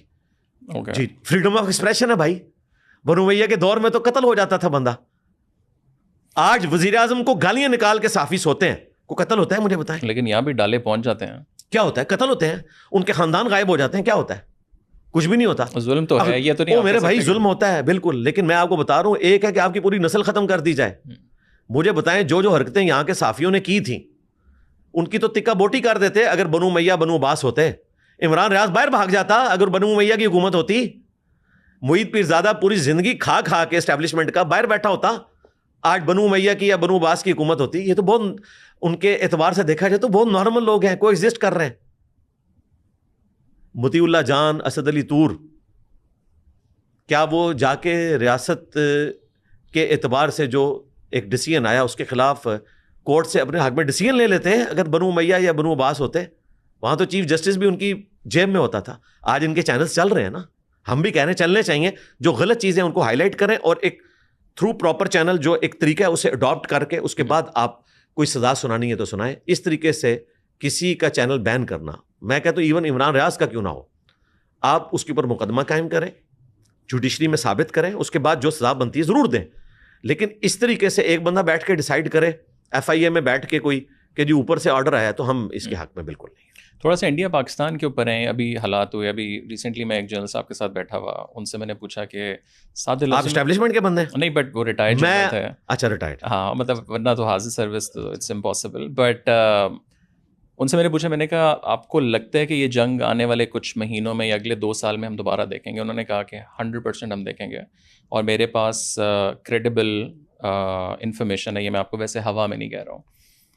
اس کا پھر حل کیا ہے آپ کے خیال سے آگے؟ ڈو یو تھنک کہ پاکستان انڈیا کو مل کے بارڈرس کھولنے چاہیے, ایک کو ایگزسٹنس اس میں آ جائے جیسے نواز شریف صاحب پہلے کرنے جا رہے تھے, یا ڈو یو تھنک کہ ہمیں اگین وہی کہ بس کشمیر کو ایک ہم رکھیں سینٹر پوائنٹ اور اس کے آس پاس ہم بھی کھیلتے رہیں, وہ بھی کھیلتے رہیں, اور آپس میں اسی طرح آن اینڈ آف جھڑپیں, چھوٹی منی جنگیں ہوتی رہیں گی؟ میرا خیال ہے نواز شریف صاحب کا جو نیریٹو تھا وہ بالکل درست تھا, جس کو ڈان لیگ بنا کے انہیں فارغ کیا گیا, اور بعد میں باجوہ صاحب نے اسی کی بنیاد کے اوپر ہی اپنے معاملات لے کے چلے نا. کرتارپور بارڈر جو ہے کھولا باجوہ صاحب نے اور خان صاحب نے مل کے. یہی بات نواز شریف صاحب کر رہے تھے تو غدار وطن تھے, اور پھر عمران خان صاحب نے اپنی پہلی تقریر میں کہا تھا کہ ہم ان کے ساتھ تجارت بھی کریں گے, کو ایگزسٹ کریں گے. تو یہ نیریٹو بالکل درست ہے, جنگوں سے کچھ نہیں نکلنا. 1/4 آف ورلڈ رہ رہا ہے یہاں پہ, پاکستان, انڈیا, بنگلہ دیش کو ملائے. تو ان کو آپ نے پاورٹی سرکل سے نکالنا ہے, جس طرح چائنا نے 30 سالوں میں 80% سے زیادہ لوگوں کو پاورٹی سرکل سے باہر نکالا ہے. تو ہم تو جنگوں کے حق میں نہیں ہیں. اور یہ جو میرا موقف ہے یہ سیکولرز والا نہیں ہے, یہ ریلیجس موقف ہے. یہ جہادی تنظیمیں لوگوں کو ورگلاتی ہیں کہ جس طرح اسلام چاہتا ہے کہ دنیا میں جنگ ہو, قرآن تو جنگوں کی مخالفت کرتا ہے. ایز اے لاسٹ ریزارٹ جس طرح آپریشن کیا جاتا ہے نا, یہ جنگ وہ ہوتی ہے. ادروائز اسلام جنگ کو پسند نہیں کرتا. قرآن پاک میں اللہ تعالیٰ سورہ فتح میں فرماتا ہے کہ اللہ تعالیٰ نے قریش مکہ کے ہاتھ تم سے روک کے رکھے. جب تم مکے میں تھے 125 تھے نا, کچل کے رکھ دیتے, اللہ نے روک کے رکھے, اور اب تمہارے ہاتھ ان سے روک کے رکھے ہوئے. بخاری مسلم میں حدیث ہے کہ کبھی بھی دشمن سے ملنے کی تمنا نہ کرو جنگ میں, اور جب ایز اے لاسٹ ریزارٹ کبھی جنگ ہو پھر ثابت قدم رہنا, اور یاد رکھنا کہ جنت تلواروں کے سائے کے نیچے ہے. یہ آخری ٹکڑا اٹھا کے تو جہادی تنظیمیں عام کرتی ہیں, حالانکہ نیریٹو بالکل ڈیفرنٹ تھا کہ جنگ کی تمنا نہیں کرنی. دنیا اللہ نے اس لیے تو نہیں بنائی کہ جنگیں ہوتی رہیں اور دنیا ختم. اللہ نے تو خاندانی نظام بنایا ہے کہ میاں بیوی بچے ہوں, نسل انسانی چلے, اور وما خلقت الجن والانس الا لیعبدون. عبادت کے لیے پیدا کیا. اس میں سے جہاد ایک چیز ہے ایز اے لاسٹ ریزارٹ. جس طرح اللہ تعالیٰ نے مسلمانوں کے ذریعے رومنس اور پرشینس کا خاتمہ کیا کیونکہ انہوں نے ایک مذہبی جبر قائم کیا ہوا تھا. تو اس کی حکمت بالکل ڈفرینٹ ہے. یہ جو آج کل جہاد ہو رہا ہے جس میں سنی شیعہ کو قتل کر رہا ہے, جس میں طالبان امریکہ کی جگہ آ کے بیٹھ گئے اور طالبان کی جگہ آ کے داعش بیٹھ گئی ہے, دونوں سنی ہیں, ایک اہل حدیث سنی ایک دیوبندی سنی آپس میں لڑ رہے ہیں, یہ کون سا جہاد ہے بھائی؟ یہ تو فساد ہے, اس کو ہم جہاد نہیں مانتے. لیکن اگر ہم یہ والی گفتگو لیٹس سے پاپولر نیریٹو بننا شروع ہو کہ ہمیں آپس میں ملنا چاہیے وہ سارا, تو وہ لوگ کہیں گے کہ جو فوج کا پھر بجٹ ہے, فوج تو ہماری کھیلتی ہی ان چیزوں کے اوپر ہے کہ جی بجٹ زیادہ کرتے رہیں, انڈیا کا خطرہ ہے, تو جو فوج کی پھر ایک آپ کہہ لیں پاور ہے وہ بھی تو ظاہر کم ہوگی, ناٹ جسٹ ادھر بھی کم ہوگی. یہ مت ہے. مجھے بتائیں فوج کب چاہے گی کہ پاکستان میں انتشار ہو؟ امن ہوگا تو پاکستان کمائے گا تو فوج کے منہ میں ڈالے گا نا. یا فوج آپ کو پوری زندگی IMF سے اور سعودی عرب سے قرضے لے کے دیتی رہے گی؟ یہ ذہن میں رکھیں, یہ غلط ایک پکچر ان کی پیش کی جاتی ہے. میں سب سے زیادہ کرٹک ہوں فوج کا. میں سمجھتا ہوں, میں آج پھر کہہ رہا ہوں, اس پوڈ کاسٹ میں بھی کہا تھا کہ پاکستان کی تباہی کی سب سے بڑی اگر کوئی وجہ ہے نا تو ہماری اسٹیبلشمنٹ ہے. اس کے باوجود میں کہتا ہوں کہ پاکستان کی سروائیول کے لیے سب سے زیادہ ضروری چیز ہمارے لیے فوج ہے. اس کی وجہ ہے کہ ہم سیکیورٹی اسٹیٹ ہیں. ہمیں پیدائشی ایک مرض لگ گیا ہے کہ ہم نے انڈیا سے جب آزادی حاصل کی برٹش امپائر سے, اور انڈیا 2 ٹکڑوں میں بٹ گیا, ہندوستان اور پاکستان, تو کشمیر کی شکل میں وہ ایک زخم چھوڑ گئے. اس کی وجہ سے ہم آپس میں لڑتے رہے, اور پھر پیچھے مسلمانوں نے مائنورٹی ہونے کے باوجود رول کیا تھا انڈیا کے اوپر. اس لیے دیکھیں کہ جب بنگلہ دیش بنا تو اس وقت اندرا گاندھی نے کیا کہا تھا کہ آج ہم نے 2 قومی نظریے کو جو ہے وہ سمندر میں غرق کر دیا ہے, انڈین اوشن میں پھینک دیا ہے. تو ان کے دماغ میں وہ چیزیں تھیں. تو ان ساری چیزوں کے ہوتے ہوئے ہم سیکیورٹی اسٹیٹ ہیں. ہم نے ایٹم بم کبھی بھی حاصل نہیں کرنا تھا. آج میں ایک نئی بات آپ کے کیمرے میں کرتا ہوں, لوگوں کو بری لگے گی لیکن یہ ریالٹی ہے.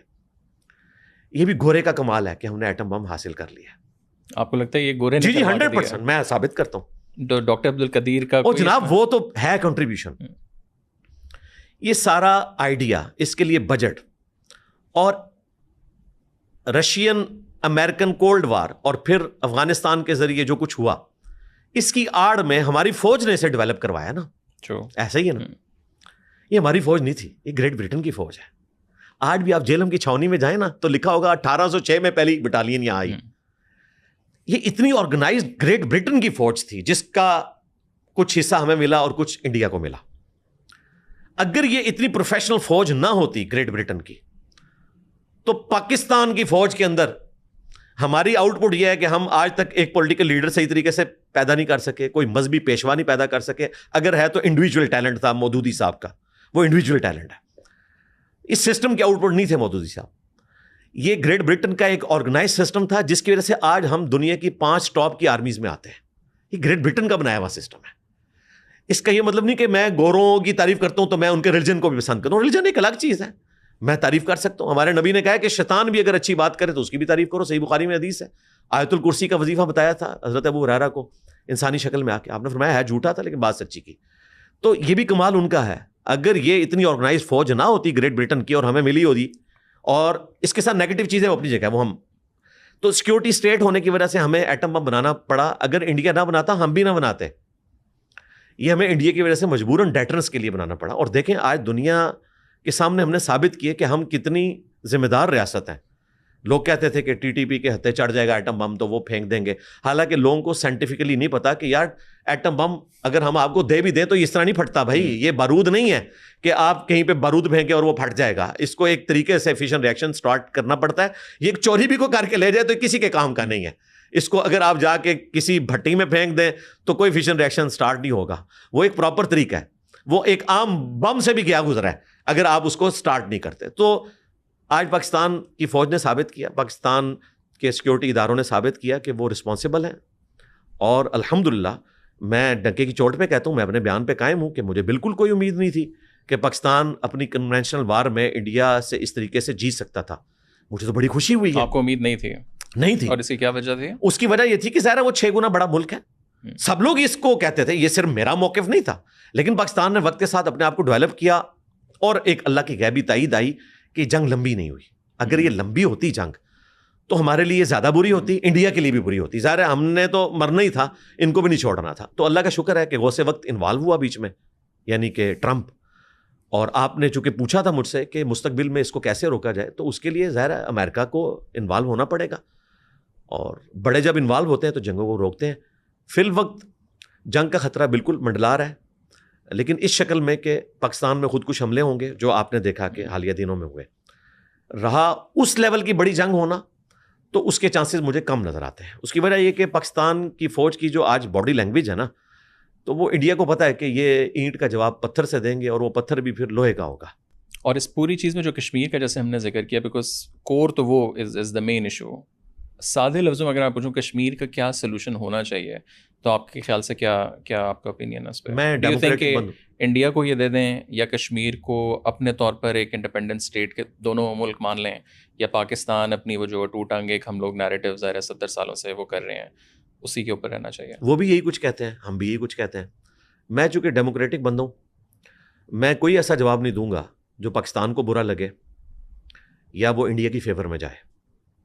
میں سچائی کے اوپر مبنی بات کروں گا. میرا موقف یہ ہے کہ جو کشمیر کے عوام چاہتے ہیں وہ ہونا چاہیے. اگر کشمیر کے عوام چاہتے ہیں کہ وہ پاکستان کے ساتھ الحاق کریں تو بالکل یہی ہونا چاہیے, یہ ان کا رائٹ ہے. دیکھیں آج بھی آزاد کشمیر کی پارلیمنٹ ہم نے الگ سے رکھی ہوئی ہے, ان کا پرائم منسٹر الگ ہے, ان کا پریزیڈنٹ الگ ہے. وہاں جا کے پاکستانی زمینیں نہیں خرید سکتے, یہ ہے نا, اس کا مطلب ہے ہم نے ان کو الگ رکھا ہوا ہے. اس اعتبار سے ہماری خواہش ہے کہ وہ ہم سے ملیں. ہماری تو خواہش تھی کہ افغانستان بھی ہمارا صوبہ بن جاتا. خواہشوں کے اوپر تو دنیا نہیں چلتی. میں یہ سمجھتا ہوں کہ جو کشمیر کے عوام چاہتے ہیں وہ ہونا چاہیے. اگر ان کی خواہش ہے کہ وہ پاکستان کے ساتھ رہنا چاہتے ہیں تو ان کا رائٹ ہے, ان کو پاکستان کے ساتھ رہنا چاہیے. اگر ان کی خواہش ہے کہ وہ انڈیا کے ساتھ رہنا چاہتے ہیں, جو کہ نہیں ہے, لیکن for the sake of argument تو ہم چیزوں کو ڈسکس کرتے ہیں نا, تو ان کے ساتھ رہیں. اور اگر وہ چاہتے ہیں وہ انڈیپینڈنٹ رہے تو بھائی ان کو رائٹ ہے. نیشن اسٹیٹ ایک اور بنانا چاہتے ہیں وہ ضرور بنائیں. ایز اے ہول نیشن آپ کو کیا لگتا ہے کہ وہ کیا چاہتے ہیں, لائک جسٹ یور پرسیپشن؟ میں اگر بات کروں گا تو پھر آپ کو پتا ہے میری بات کرنا یا ٹرمپ کی بات کرنے سے دنیا میں بوچھال آتی ہے, یا میری بات کرنے سے لوگ سمجھتے ہیں یہ کسی کا نیریٹو بیان کر رہا ہے یا کسی ایجنڈے کے اوپر ہے.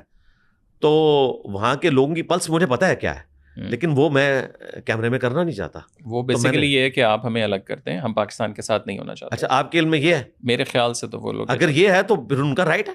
نہیں, آپ کو کیا لگتا ہے؟ دیکھیں مجھے کیا پتا ہے, جب تک کوئی ووٹنگ ہو کے پوائنٹ آف ویو سامنے نہیں آتا. آپ نے کہا میرا پلس ہے نا, تو لائک واٹس یور؟ دیکھیں پلس کا تو پتہ ہی نہیں چلتا یہاں پہ کہ پبلک اوپینین کس وقت تبدیل ہو جائے, کوئی ایسی صورتحال بنے کہ سب کچھ تبدیل ہو جائے. جس طرح آپ دیکھیں پلس تو یہ تھی کہ ہماری یہاں ایک پاپولر پولیٹیکل جماعت کہتی تھی کہ ہمارا آرمی چیف جو ہے وہ کسی کرکٹ گراؤنڈ میں جا کے بتائے.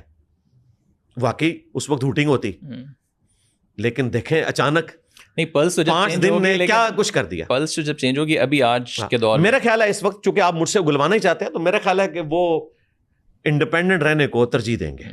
میرا خیال ہے, میری خواہش کیا ہے اس کو آپ چھوڑ دیں, چونکہ میں ڈیموکریٹک بندہ ہوں. میں وہ جس طرح ہمارے یہ پرانے ثاقب نثار صاحب کہتے تھے نا کہ ہم ضمیر کے مطابق فیصلہ کرتے ہیں, ہم ان کو بھی کہتے تھے ضمیر کے مطابق فیصلہ نہیں ہوتا, فیصلہ قانون کے مطابق ہوتا ہے. ضمیر کے مطابق تو پھر آپ کی اپنی ایفیلیشن, آپ کے فیملی ممبرس کی ایفیلیشن ہوتی ہے. ضمیر کے مطابق فیصلہ نہیں کرنا, آپ نے قانون کے مطابق کرنا ہے. تو میرا ضمیر کیا کہتا ہے؟ ظاہر ہے میرا ضمیر تو یہ کہے گا کہ وہ پاکستان کا ایک صوبہ بنے, میرے ملک کی اکانومی اوپر جائے, یہ تو میرا ضمیر ہے. لیکن میں کہتا ہوں قانون کے مطابق ہونا چاہیے.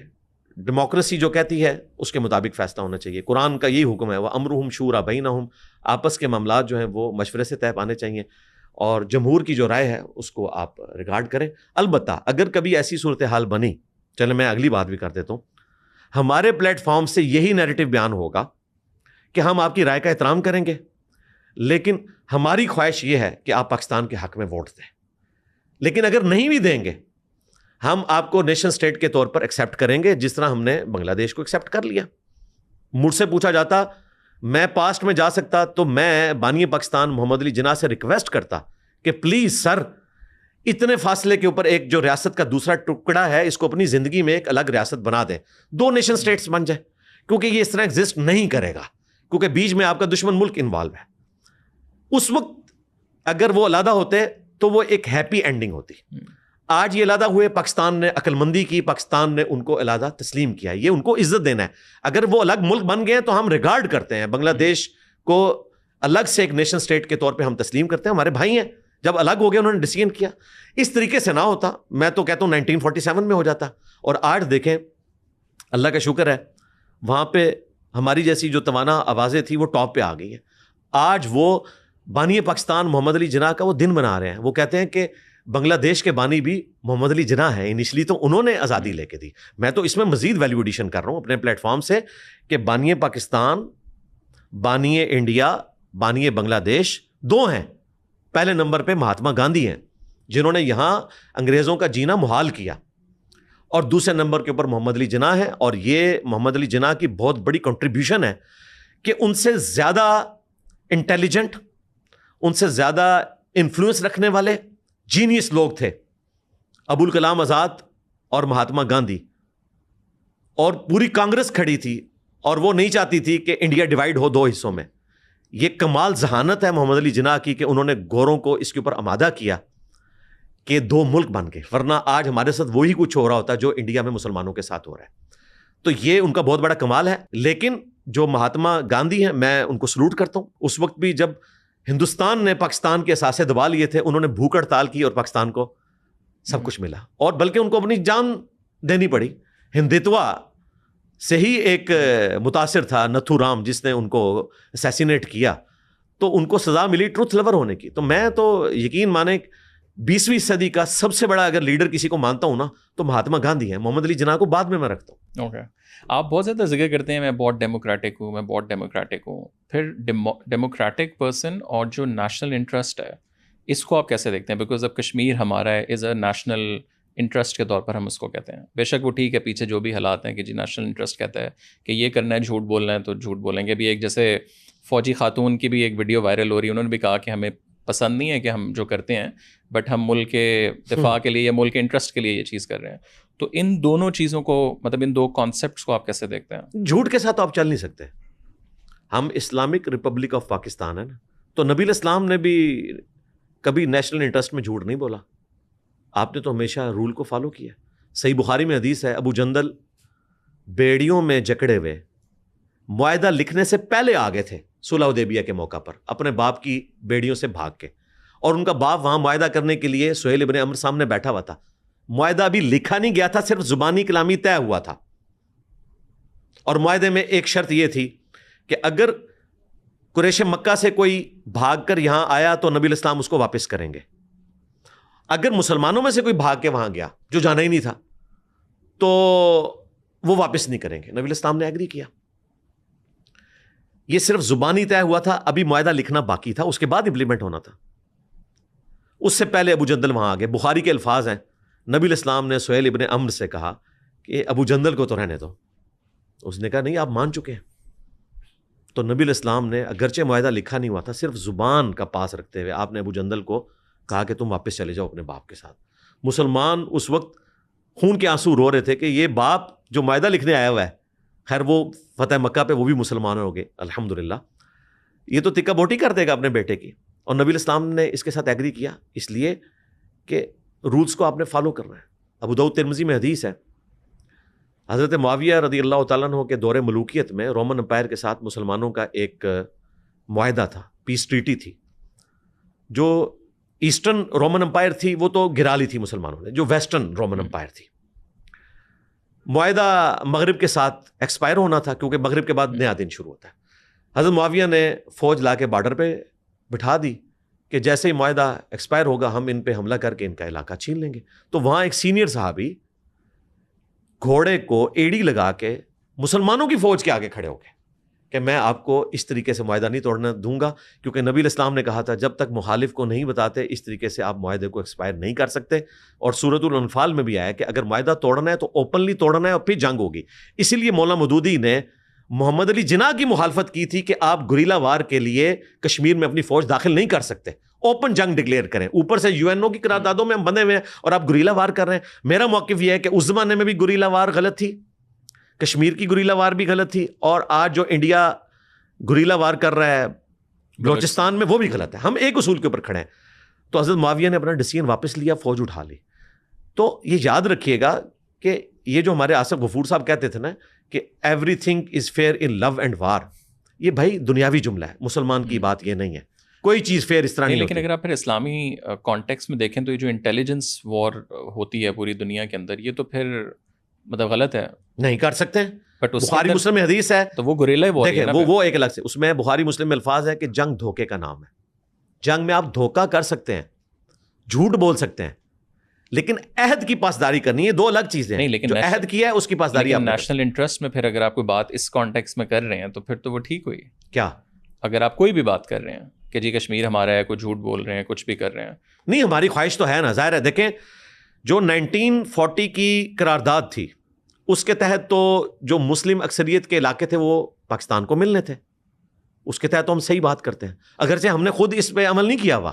اس میں تھا کہ صوبوں کو خود مختاری ہوگی، جو ایک چھوٹا سا تازہ ہوا کا جھونکا 18ویں ترمیم ہے جو آج کئی لوگوں کو ہضم نہیں ہو رہی، حالانکہ ہم نے تو 1940 میں اس سے زیادہ مانا ہوا تھا. تو ہم نے کون سا وہ سارا کچھ عمل کر لیا. تو یہ دیکھیں اس ساری چیزوں کو دیکھنے کی ضرورت ہے. پھر دیکھیں ورلڈ پالیٹکس بدلتی رہتی ہے، آپ نے حالات اور واقعات کو دیکھ کے فیصلہ کرنا ہوتا ہے. اسی لیے میرا موقف ہے کہ اگر انڈیپینڈنٹ فلسطین کی ریاست اسرائیل دے دے مسلمانوں کو اور اس کے اگینسٹ یہ ڈیمانڈ کرے کہ مسلمان ملک اس کو تسلیم کر لے تو میں بھی اس حق میں ہوں. اچھا جب ہم یہ بات کرتے ہیں کہتے ہیں جی اسرائیل کو آپ کیسے تسلیم کریں گے؟ او بھائی انہوں نے ارن کیا ہے اس کو، انہوں سے مراد گریٹ برٹن نے، امریکہ نے. اگلے زمانوں میں جب امپائرز علاقوں پہ قبضہ کرتی تھی تو آپ کو آدھا ملک نہیں دیتی تھی. یہ بہت مہربانی ہے کہ وہ 55% ان کو دے رہے ہیں اور 45% ہمیں دے رہے ہیں. یہ المیہ ہے کہ ظاہر ہے انہوں نے ورلڈ وار 2 جیتی ہوئی ہے، تو جو جیتے ہیں ان کا حکم چلتا ہے، ہم تو مفتو ہیں. تو اس میں بھی بہت بڑی بات تھی اگر ہمیں 45% ملتا. اب تو وہ مکمل طور پہ قبضہ کرنے کے چکر میں، اب تو شام کے اوپر بھی انہوں نے دیکھیں حملہ کر دیا. گریٹر اسرائیل کی بات کر رہے ہیں. اب جو گولان کی پہاڑی ہیں ان کے اوپر ڈسکشن نہیں ہوگی، وہ انہوں نے لے لی ہیں، اپنا حصہ بنا لیا. تو کچھ چیزوں کو ورلڈ پالیٹکس میں دیکھنے کی ضرورت ہے، جذبات کو سائڈ پہ رکھنے کی ضرورت ہے. اگر یہی چیزیں دیکھی جاتی تو نبی الاسلام صلح حدیبیہ نہ کرتے. تو یہ پولیٹیشنز کا کام ہے کہ مذہبی لوگوں کو بھی اعتماد میں لیں اور انہیں سارا نیریٹو کلیئر کریں، اس کے بعد کوئی ڈیسیژن کیا کریں، انہیں لیا کریں آن بورڈ، تاکہ انہیں بھی گراؤنڈ ریئلٹیز پتہ چلیں کہ پبلکلی جب ہم چیزوں کو پریزنٹ کرتے ہیں تو اس میں آپ ایسی بات نہ کریں جو اسٹیٹ کے خلاف جا رہی ہے. جیسے بھی آپ نے پیلسٹائن کا ذکر کیا، سو یہ والی جنگ بھی ظاہر ہے ابھی تو کافی عرصہ ہو گیا ہے، اور ہم نے بیچ میں دیکھا ایران والا بھی چیز آگے.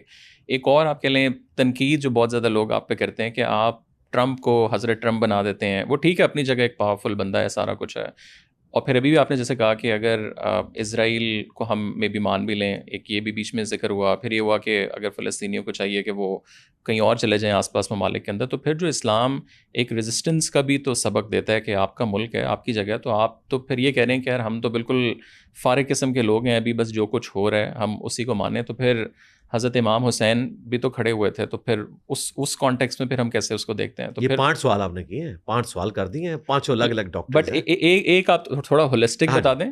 ہاں جی، اس میں ایک تو فلسطینیوں کی جو ہجرت کی بات کی تھی، یہ میری خواہش نہیں تھی.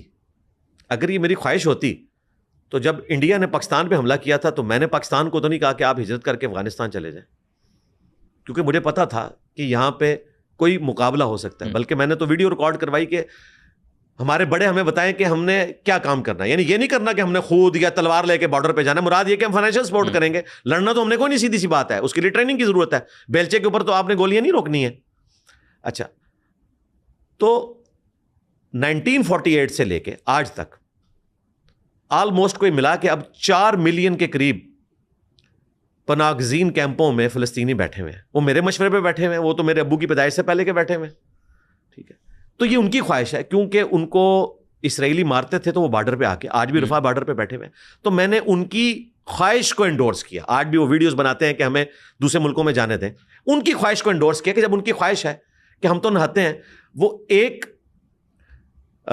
جہادی تنظیم، میں نام نہیں لیتا کیونکہ پھر یوٹیوب کے اوپر آپ کو اسٹرائک آ جائے گی، ایک جہادی تنظیم کی وجہ سے لاکھوں لوگ اس طریقے سے اپنے گھر چھوڑنے کے اوپر مجبور ہوئے. اور آج وہ جہادی تنظیم سیز فائر ہونے کے اوپر خوشیاں منا رہی ہے. اس وقت کہہ رہے تھے کہ ہم سیز فائر نہیں کریں گے جب تک ختم نہیں کریں گے. ایون اسرائیل کی انہوں نے شرط بھی مان لی کہ اسرائیل کی فوج بھی بیچ میں رہے گی, اس کے اوپر بھی وہ ایگری کر گئے. اس کا مطلب ہے کہ پھر ان کی پرانی ویڈیوز اور پرانے بیانات ان کو دکھانے چاہیے نا کہ پہلے آپ کیا بات کر رہے تھے. عوام الناس آ کے بارڈر پہ بیٹھی ہوئی ہے کہ ہمیں مار رہے ہیں. تو میں نے اس کانٹیکسٹ میں کہا تھا کہ مواخات نبی علیہ السلام نے بھی کی تھی نا. ہجرت کرنا اگر بری بات تھی تو نبی علیہ السلام نے ہجرت کیوں کی؟ اور مجھ سے پہلے مفتی اعظم سعودی عرب, بلکہ محدث اعظم سعودی عرب, شیخ ناصر الدین البانی, جو البانیہ کے تھے اور سیٹل ہوئے بعد میں عرب میں, ان کا فتویٰ ہے کہ فلسطینیوں میں اگرچہ ان کا یہ ملک ہے لیکن طاقت نہیں ہے ان کا مقابلہ کرنے کی, تو وہ وقتی طور پہ ہجرت کر جائے. یہ وقتی طور پہ ہجرت کی نہیں, لیکن اسی میں پھر لوگ یہ کہیں گے نا کہ مقابلہ تو وہ جو جہادی تنظیم ہے وہ مقابلہ وہ تو کر رہی ہے, تو آپ تو کہہ رہے ہیں کہ وہ بھی بالکل پھر کچھ نہ کرے. میں نے تو ان کو کچھ بھی نہیں کہا, اور ہم ان کے حوالے کر جہادی تنظیم تو کہیں ڈسکس ہی نہیں ہوئی بھائی, پبلک ڈسکس ہوئی ہے. لیکن وہ تو ٹھیک کر رہی ہے نا, اگر وہ وہاں ریزسٹنس کے طور پر ہے تو وہ تو اپنا کام صحیح کر رہی ہے. وہ اپنے کام کو بہتر سمجھتے ہیں. میں کون ہوتا ہوں انہیں صحیح یا غلط کہنے والا؟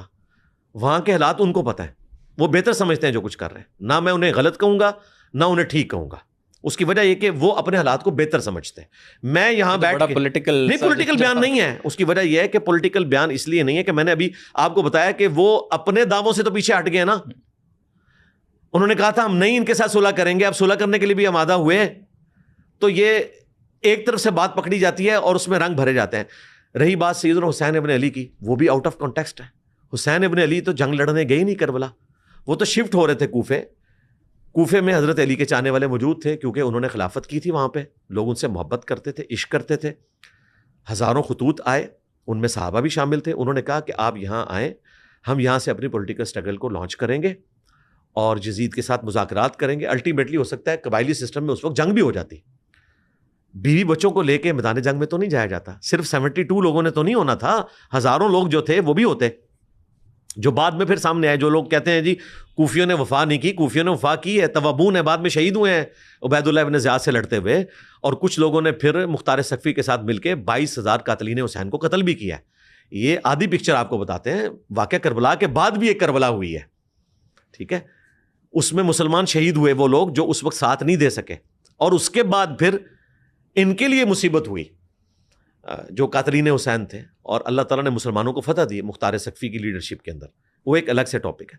تو جب آپ پہ جنگ مسلط کر دی جائے اور آپ کے پاس اس وقت کوئی چارہ نہ ہو تو ظاہر ہے پھر آپ نے تو لڑنا ہے. اگر آپ کے پاس چارہ موجود ہے اس وقت, حضرت حسین ابن علی کو تو وہاں سے جانے بھی نہیں دے رہے تھے. وہ کہہ رہے تھے یا آپ بیعت کریں گے یا آپ ہم سے لڑیں گے. یہاں پہ تو پھر بھی آفر موجود ہے کہ بارڈر تک جانے دے رہے ہیں, چلیں کچھ کھانا ان تک پہنچ رہا ہے. بارڈر کے اوپر بھی مار رہے ہیں, 60,000 کے قریب لوگوں کو شہید کر چکے ہیں. کھنڈر بنا دیا انہوں نے فلسطین کو. مجھے بتائیں یہ بیچارے واپس چلے بھی جائیں, اس کو آباد کرنے کے لیے کئی دہائیاں چاہیے, کون فنڈنگ کرے گا؟ آباد اگر کریں تو بہت اچھی بات ہے. رہا آپ نے کہا حضرت ٹرمپ, تو میں یہ تفنن کے طور پہ بات کرتا ہوں. میں تو ظاہر ہے سائنس کا اسٹوڈنٹ ہوں, میں تو حضرت ڈیزل بھی کہتا ہوں. ڈیزل ایک بندے کا نام تھا جس نے ڈیزل انجن بنایا تھا, میں ان کو بھی حضرت ڈیزل کہتا ہوں. کوئی رحمت اللہ علیہ تو نہیں کہہ رہا ہوں. مر جائے کفر کی حالت میں تو آپ دعا نہیں کریں گے, زندگی میں تو آپ دعا کر سکتے ہیں. میں نے کہا کہ حضرت ٹرمپ حافظہ اللہ تعالی من الجنت والناس, اللہ تعالیٰ ان کی حفاظت کرے, اور جنوں میں سے بھی اور انسانوں میں سے چھپے ہوئے شیاطین کے اگینسٹ. میں سمجھتا ہوں کہ وہ شیطان کے ہتھے چڑھتے ہیں جب وہ اسرائیل کو سپورٹ کر رہے ہوتے ہیں. تو میں پوری بات جو کر رہا ہوتا ہوں وہ کوٹ کریں. پریکٹیکلی کیا اس وقت حضرت ٹرمپ غوث وقت نہیں ہے؟ ان کی ایک ٹویٹ کے اوپر انڈیا پاکستان کی جنگ نہیں رک گئی. وہ مودی جو کل تک یہ کہتا تھا کانگریس کو کہ ہم امریکہ کو کیا سمجھتے ہیں, ٹرمپ نے کم از کم 1 درجن دفعہ تو کہا کہ میں نے جنگ رکوائی ہے, اور وہ ایک جملہ نہیں بول سک رہا. تو طاقت ہے نا کہ دنیا کی اتنی بڑی ڈیموکریسی 1/5 آف ورلڈ, ان کا لیڈر ایک جملہ نہیں ٹرمپ کے خلاف بول سکتا. تو طاقت ہے نا ان کے پاس. ایران اور اسرائیل کی جنگ میں کدھر گیا Tarzan China, Tarzan Putin Russia کا؟ کوئی سامنے نہیں آیا. ٹرمپ نے جب چاہا تب ہی جنگ رکی. اس کو آپ میری خواہش نہ سمجھیں, یہ ہے اسے کہا جاتا ہے, آپ کہہ رہے ہیں کہ یہ ریالٹی ہے. جی ریالٹی, اس کو بل فیل ڈیفیکٹو کہا جاتا ہے, بل فیل اردو میں, کہ بل فیل اس وقت گورنمنٹ ان کے ہاتھ میں, جس طرح ہم کہتے ہیں پاکستان میں بل فیل گورنمنٹ اسٹیبلشمنٹ کے ہاتھوں میں ہے. میری خواہش ہے نہیں, میری خواہش نہیں ہے, لیکن اگر میں کہوں کہ وہ بہت پاورفل ہیں تو آپ یہ کہیں گے کہ آپ ہمیں ڈرا رہے ہیں. نہیں, میں آپ کو ریالٹی بتا رہا ہوں. میری تو خواہش ہے کہ امریکہ کے پریزیڈنٹ جو ہیں وہ عمران خان صاحب بن جائیں. ٹھیک ہے, انہوں نے فرم تو لانچ کر دی ہے وہاں پہ لابنگ کے لیے, ایبسولوٹلی ناٹ کہہ کے, تو پریزیڈنٹ بن جائیں. پاکستان کے پریزیڈنٹ جو ہیں وہ مولانا فضل الرحمان بن جائیں. اگر یہاں پہ صدارتی نظام کو ہی لے کے آنا, میں تو ویسے اس کے حق میں نہیں, میں اسی سسٹم کو بہتر سمجھتا ہوں. اور رشیا کے پریزیڈنٹ جو ہیں وہ بن جائیں شہباز شریف صاحب بن جائیں. میری خواہش پہ تو کچھ نہیں ہونا نا, میں تو بتا رہا ہوں آپ کو گراؤنڈ ریئلٹیز یہ ہیں. یہی باتیں میں پولیٹیکل جماعتوں کو بھی بتاتا ہوں کہ گراؤنڈ ریئلٹی یہ ہے کہ ایک معاملہ 9 مئی کو مس ہینڈل ہوا ہے, اور اس کے بعد آپ کی جماعت کے ساتھ یہ کچھ ہوگا. آپ کو الیکشن بھی نہیں جیتنے دیا جائے گا, آپ کو حکومت میں بھی نہیں آنے دیا جائے گا. تو یہ کہہ رہے تھے انجینئر صاحب کی خواہش ہے. بھائی میری خواہش نہیں تھی, نہ میری خواہش کے اوپر RTS بیٹھا 2018 میں, اور نہ فارم 45 اور 47 کا جھگڑا آیا 2024 کے اندر. میری خواہش کے اوپر تو کچھ نہیں ہوا. میری خواہش اگر آپ پوچھتے تو میں سمجھتا ہوں کہ بھٹو صاحب کے ساتھ ظلم ہوا. اس وقت سے ہم ایک ایسے غلط ڈگر کے اوپر چلے ہیں. حالانکہ معاملہ تو صدر ایوب کے زمانے سے خراب ہو گیا, جب ہم نے فاطمہ جناح کو ان کے مقابلے پہ غدار وطن کہا. ہم سے مراد ہے ہمارے ان بڑوں نے جو ورگلائے گئے. اور مودودی صاحب دیکھیں, اس وقت عورت کی حکمرانی کے قائل نہ ہوتے ہوئے انہوں نے فاطمہ جناح کا ساتھ دیا. ٹھیک ہے. اور دوسرا دھچکا ہمیں لگا جب ہم نے ایک پاکستان کے پہلے الیکٹڈ وزیر اعظم کو اسیسینیٹ کر دیا. میں تو اسیسینیشن سمجھتا ہوں. آج تو ہماری عدلیہ نے بھی مان لیا. عدلیہ بھی دیکھیں, قاضی فائز عیسیٰ صاحب آج کہہ رہے تھے کہ جی عدلیہ نے غلط ڈیسیژن کیے, تو بالکل کیے ہیں, بالکل ٹھیک کہہ رہے ہیں آپ. اس پہ معافی مانگنی چاہیے. تمام ڈکٹیٹرز کو اگر انڈورس کیا ہے, لیجیٹمائز کیا ہے, تو سپریم کورٹ نے کیا ہے. سپریم کورٹ جب تک لیجیٹمائز نہ کرے تو مارشاء اللہ نہیں لگ سکتا. یہ سب اہل کار بنے. تھوڑا سا ایران اور اسرائیل کی جنگ پہ اگر ہم آئیں, ایک پرسپشن جو میرے خیال سے سنی سائڈ کے اوپر تھا کہ جی ایران تو یہودیوں کے ساتھ ہی ملا ہوا ہے, یہ ان کی بی ٹیم ہے اور یہ وہ سارا. اور ہم نے دیکھا کہ اس صدی کے اندر میرے خیال سے اگر کوئی کھڑا ہوا ہے اسرائیل کے سامنے, مطلب کبھی کسی نے امیجن نہیں کیا تھا کہ تل ابیب کے اندر جو ہے وہ میزائلز اور اٹیکس ہوں گے. اس پوری جو یہ والی جو جنگ ہوئی, اس کو آپ کیسے دیکھتے ہیں؟ بہت بڑا خیر اس میں سے نکلا ہے. اگرچہ جو ہارڈ لائنر ہیں وہ آج بھی وہیں کھڑے ہیں. وہ کہہ رہے ہیں 2 کتوں کی لڑائی ہے. ویڈیوز موجود ہیں. یہ تو ہمارے استاد ڈاکٹر اسرار صاحب تھے جو کٹر سنی ہونے کے باوجود ایران کو سلوٹ کرتے تھے اور کہتے تھے کہ وہ دلیر ہے, اور وہ کہتے تھے سنی مردہ ہیں, سن ہو چکے ہیں. اور میں پچھلے آلموسٹ 1.5 دہائی سے ایران کے حق میں یہ بات کرتا ہوں کہ فلسطین کاز کو وہ لوگ لے کے چل رہے ہیں. وہاں پہ جتنی جہادی تنظیمیں اسرائیل کے خلاف لڑ رہی تھیں ان کو سپورٹ ایران کرتا تھا. اس اعتبار سے ایران نے ہمیشہ فلسطینیوں کا ساتھ دیا. ان کی غلط پالیسیز کے بھی میں ناقدین میں شامل ہوں جو عرب کنٹریز کے ساتھ کیا. میں سمجھتا ہوں کہ عرب کنٹریز کو سلوٹ ہے کہ پاکستان کے کہنے کے اوپر 22 ملکوں نے ایران کے حق میں قرارداد منظور کی. پاکستان اگر یہ کوشش نہ کرتا تو آج عربی تیار نہیں تھے ایران کو سپورٹ کرنے کے لیے. خیر اس میں ان کا اپنا مفاد بھی تھا کہ اگلا نمبر ہمارا نہ لگ جائے, کیونکہ اگر اسرائیل بدماش یہاں بنتا ہے تو صرف ایران کے اوپر تو وہ ڈومیننٹ نہیں ہوگا, عرب ملکوں کے اوپر بھی ڈومیننٹ ہوگا. ساری چیزیں اس کے باوجود میں سمجھتا ہوں کہ عرب ملکوں نے سمجھداری کا ثبوت دیا پہلی دفعہ. رہا ایران کا معاملہ, تو ایران کے حوالے سے ہم تو ہمیشہ ان کی سپورٹ میں رہے ہیں. مجھے سنیوں کی گالیاں کھانی پڑی ہیں کہ یہ شیعہ ایجنٹ ہے. جب میں توحید بیان کرتا ہوں تو مجھے کہتے ہیں یہ وہابیوں کا ایجنٹ ہے, سعودی عرب سے فنڈنگ آتی ہے. انجینئر صاحب وہ واحد آدمی ہیں جنہیں سعودی عرب بھی فنڈ کرتا ہے توحید بیان کرنے کے اوپر, اور ایران فنڈ کرتا ہے اہل بیت کا مقام بیان کرنے کے اوپر. بڑا ہی حیران کن چیز ہے. پھر تو میں دنیا کا سب سے بڑا پولیٹیشین ہوں کہ میں نے 2 مختلف فرقوں کے لیڈرز کو اپنے پیچھے لگا لیا ہوا ہے. میں ٹروتھ لور ہوں. دیکھیں میں ایران کی اتنی سپورٹ میں تھا, اس کے باوجود میں نے کہا کہ یہ ایران کی سیکیورٹی کا فیلور ہے کہ پہلی رات انہوں نے آپ کے 5 بڑے سائنٹسٹ مار دیے, آپ کا آرمی چیف مار دیا, پاسداران انقلاب کے چیف کو مار دیا. اور یہ بھی میرا کلپ لوگوں نے کاٹا کہ انجینئر صاحب ڈیگریڈ کر رہے ہیں. او بھائی ڈیگریڈ نہیں, اگر پاکستان کرکٹ ٹیم کی 3 وکٹیں پہلے اوور میں گر جائیں اور میں کہوں کہ یار یہ تمہاری بیٹنگ تھی, اس کا کیا مطلب ہے میں انڈیا کے ساتھ جا کے مل گیا ہوں؟ نہیں, میں تو رونا رو رہا ہوں. اس کے بعد جس طریقے سے انہوں نے ریبٹل کیا زبردست ہے. میں امید نہیں کر رہا تھا کہ اس اچھے طریقے سے ریبٹل کریں گے. رہا یہ معاملہ کہ جنگ طویل ہوتی تو ایران کوئی جنگ جیت سکتا تھا؟ بالکل نہیں, کیونکہ اسرائیل کے پیچھے گریٹ برٹن, آج کا UK اور امریکہ کھڑے ہیں. انہوں نے ان کا آئرن ڈوم سپورٹ کرتے رہنا تھا. ہر سال وہ $5 بلین کی ان کو سپورٹ دیتے ہیں, ریفل کرنا تھا. جتنے ایران نے میزائل پھینکے ہیں اسرائیل کے اوپر, اسرائیل کو آج غزہ بن جانا چاہیے تھا. 90% سے زیادہ ان کے, بلکہ 95% زیادہ آئرن ڈوم سسٹم نے روکے ہیں. لوگ کہتے ہیں آئرن ڈوم فیل ہوا ہے. آئرن ڈوم فیل نہیں ہوا, آئرن ڈوم پاس ہوا ہے. اور A1 گریڈ کے ساتھ پاس ہوا ہے. یہ میں کوئی خوشی سے نہیں کہہ رہا, میں آپ کو ریئلٹی بتا رہا ہوں کہ ہمارے پاس بھی آئرن ڈوم ہونا چاہیے. جس طرح امریکہ آج گولڈن ڈوم کی بات کر رہا ہے, پاکستان کے پاس بھی اپنا ڈوم ہونا چاہیے.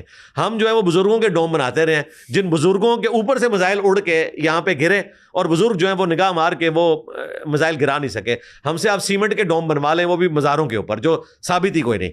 بلکہ نبی اسلام نے صحیح مسلم میں منع فرمایا, 2245 نمبر حدیث ہے, قبروں کو پکا کرنے سے, ان پہ عمارت بنانے سے اور ان پہ بیٹھنے سے. تو میں نے یہ کرٹیسزم کیا تھا اس حوالے سے. رہا ان کا آئرن ڈوم سسٹم, انہوں نے ظاہر ہے اپنے عوام کو بچایا, ادروائز تو وہ غزہ بن جانا تھا.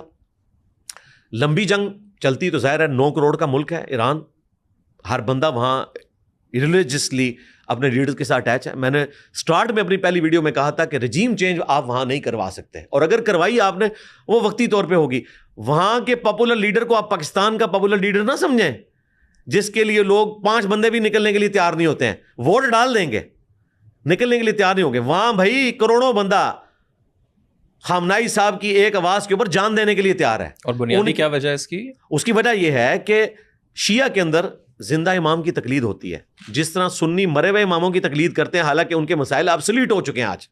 یعنی امام حنیفہ کو تو پتہ ہی نہیں کہ ویڈیو کیمرہ بھی آ گیا ہے, یوٹیوب آ گئی دنیا میں, ان کے مسائل ابسلیٹ ہو چکے ہیں سوائے چند ایک اس زمانے کے مسائلوں کے. وہ زندہ امام کی تقلید کرتے ہیں, ان کے لیے امام حنیفہ ہیں خامنائی صاحب.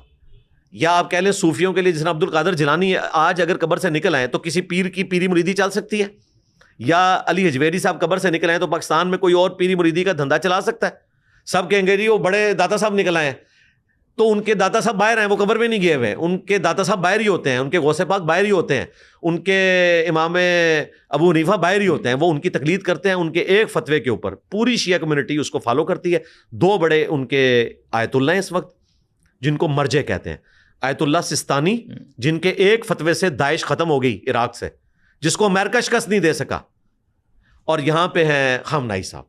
پھر اس میں کوئی شک نہیں ہے گاڈ اورینٹڈ بندہ ہے. میں تو ان کی جو تزکیہ نفس کے اوپر ویڈیوز ہیں بڑے شوق سے دیکھتا ہوں. واقعی وہ گاڈ اورینٹڈ ہے, ان کا اللہ کے اوپر توکل ہے, وہ سب کچھ ہے. لیکن گراؤنڈ ریئلٹیز اپنی جگہ ہے. وہ آج بھی ہم کہیں گے کہ ایران کو اپنے دفاع کے اوپر توجہ دینی چاہیے. اور آج انہوں نے سینکڑوں کی تعداد میں مین سٹی سے جو جاسوس پکڑے ہیں, تو یہ ان کے انٹیلیجنس کا فیلئر ہے, اس میں کوئی شک نہیں ہے. اتنے چیپلی اسی طریقے سے ان کے بڑوں کو اسیسینیٹ کر دیا گیا, تو اس کی طرف ان کو توجہ دینی چاہیے. باقی اوورآل یہ ہے کہ یہ جنگ اسرائیل نہیں جیتا. جو وہ چاہتے تھے نا کہ ہم رجیم چینج کروائیں گے یا ہم ایران کو بیک فٹ پہ جانے پہ مجبور کر دیں گے.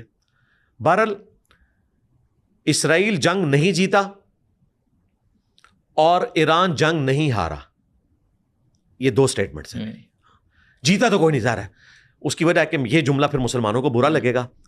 خامنائی صاحب نے کہا تھا جنگ شروع اسرائیل نے کی ہے, ختم ہم کریں گے. تو کیا ایران نے جنگ ختم کی ہے؟ جنگ کس نے ختم کی؟ نہیں, ختم تو انہوں نے کیا, بیکاز قطر پہ انہوں نے جب وہ کیا اس کے بعد وہ کیا ہوا قطر پہ کیا کیا ہے؟ بے شک انہوں نے کیا کیا بتائیں نا عوام کو, شرلی تماشا. بے شک, لیکن کم از کم انہوں نے یہ تو دکھایا کہ نہیں, یہ ختم کرنے کا مطلب یہ نہیں تھا کہ آخری بال میں نے کروانی ہے, بعد میں بیٹنگ میں لوں گا. یہ ختم کرنے کا مطلب نہیں ہوتا. جب جنگ میں کوئی شخص کہتا ہے نا کہ یہ جنگ تم نے شروع کی ہے, ختم اس کو میں کروں گا, اس کا مطلب یہ ہوتا ہے کہ میں تمہیں گھر تک پہنچا کے آؤں گا. وہ تو جذباتی بیان ہوتے ہیں. جذباتی نا, آپ کہہ رہے ہیں نا, ان کا کلپ کاٹ لینا ہے. یہ کہہ رہے ہیں جذباتی باتیں کی ہیں خامنائی صاحب نے. تو بھائی میں آپ کو بتانا چاہ رہا ہوں, دیکھیں جو دعویٰ تھا ان کا, اس کے اوپر وہ پورے نہیں اترے, اور اترنا چاہیے بھی نہیں تھا. ہمیں پتا ہے کہ نہیں اتر سکتے, ہمارے اندر اتنی سمجھداری کی بات. سمجھداری بالکل. میں تو کہہ رہا تھا یار جنگ رکواؤ, لوگ کہہ رہے تھے یہ کر رہے ہیں, اور یار کتنے میزائل انہیں چلا لینے تھے, الٹیمیٹلی میزائل ختم ہونے تھے. پھر جب ان کی باری آنی تھی تو بیری بیڑا آ چکا تھا, امریکہ کا بھی, گریٹ برٹن بھی ان کو فائنانس کر رہا تھا, کیا کچھ نہ ہونا تھا. اور پھر ہمارے پڑوسی ملک کے کئی جاسوس وہاں پہ بیٹھے ہوئے. ٹھیک ہے, ایران والوں سے میں کہوں گا کہ اب آپ اپنا قبلہ درست کریں, اور وہ انشاءاللہ کریں گے. کہ آج مشکل وقت میں پاکستان نے آپ کا ساتھ دیا ہے, جن کو آپ اپنا دوست سمجھتے تھے انہوں نے آپ کا ساتھ نہیں دیا. لیکن یہ بھی حقیقت ہے کہ خامنائی صاحب نے انڈیا کے ساتھ دوستی کے باوجود کشمیر کاز میں ہمیشہ پاکستان کے حق میں بات کی ہے, اور ان کی ویڈیوز ہیں کشمیریوں کے حق میں, وہاں انہوں نے 0 ٹالرنس اپنی رکھی ہوئی ہے. تو آپ وہاں واپس آئیں, تو جنگ تو بھائی ٹرمپ نے ختم کروائی ہے. جو قطر کے اوپر حملہ ہوا ہے بھائی, 14 میزائل پھینکے تھے, 13 انٹرسیپٹ ہوئے, 14واں انہوں نے اس لیے نہیں کیا کہ وہ ایسی جگہ پہ گرا, اور ایک دن پہلے بتا دیا تھا کہ یہاں سے آپ چیزیں ہٹا لیں. تو وہ علامتی ہوتی ہیں نا چیزیں, لیکن ہماری عوام یہ سمجھ رہی ہوتی ہے یہ علامتی نہیں ہو رہی ہیں. اور قطر کو سلوٹ ہے کہ اس علامتی کو انہوں نے ایکسیپٹ کیا ہے, ورنہ ان کے پاس رافیل طیارے موجود ہیں, اگر وہاں سے رافیل اڑے تو ایران کے پاس تو کوئی ٹیکنالوجی موجود نہیں ہے, وہ جہاں چاہیں جا کے ان کو بم پھینک سکتے تھے اپنا بدلہ اتارنے کے لیے. یہ پاکستان نے ان کو ٹھنڈا کیا ہے کہ یار اگرچہ یہ حملہ ہوا, دیکھیں پاکستان پہ جب ہوا تھا پاکستان نے فوراً بدلہ لیا ایران سے, کیونکہ ایک ناک کٹنے کا معاملہ ہوتا ہے.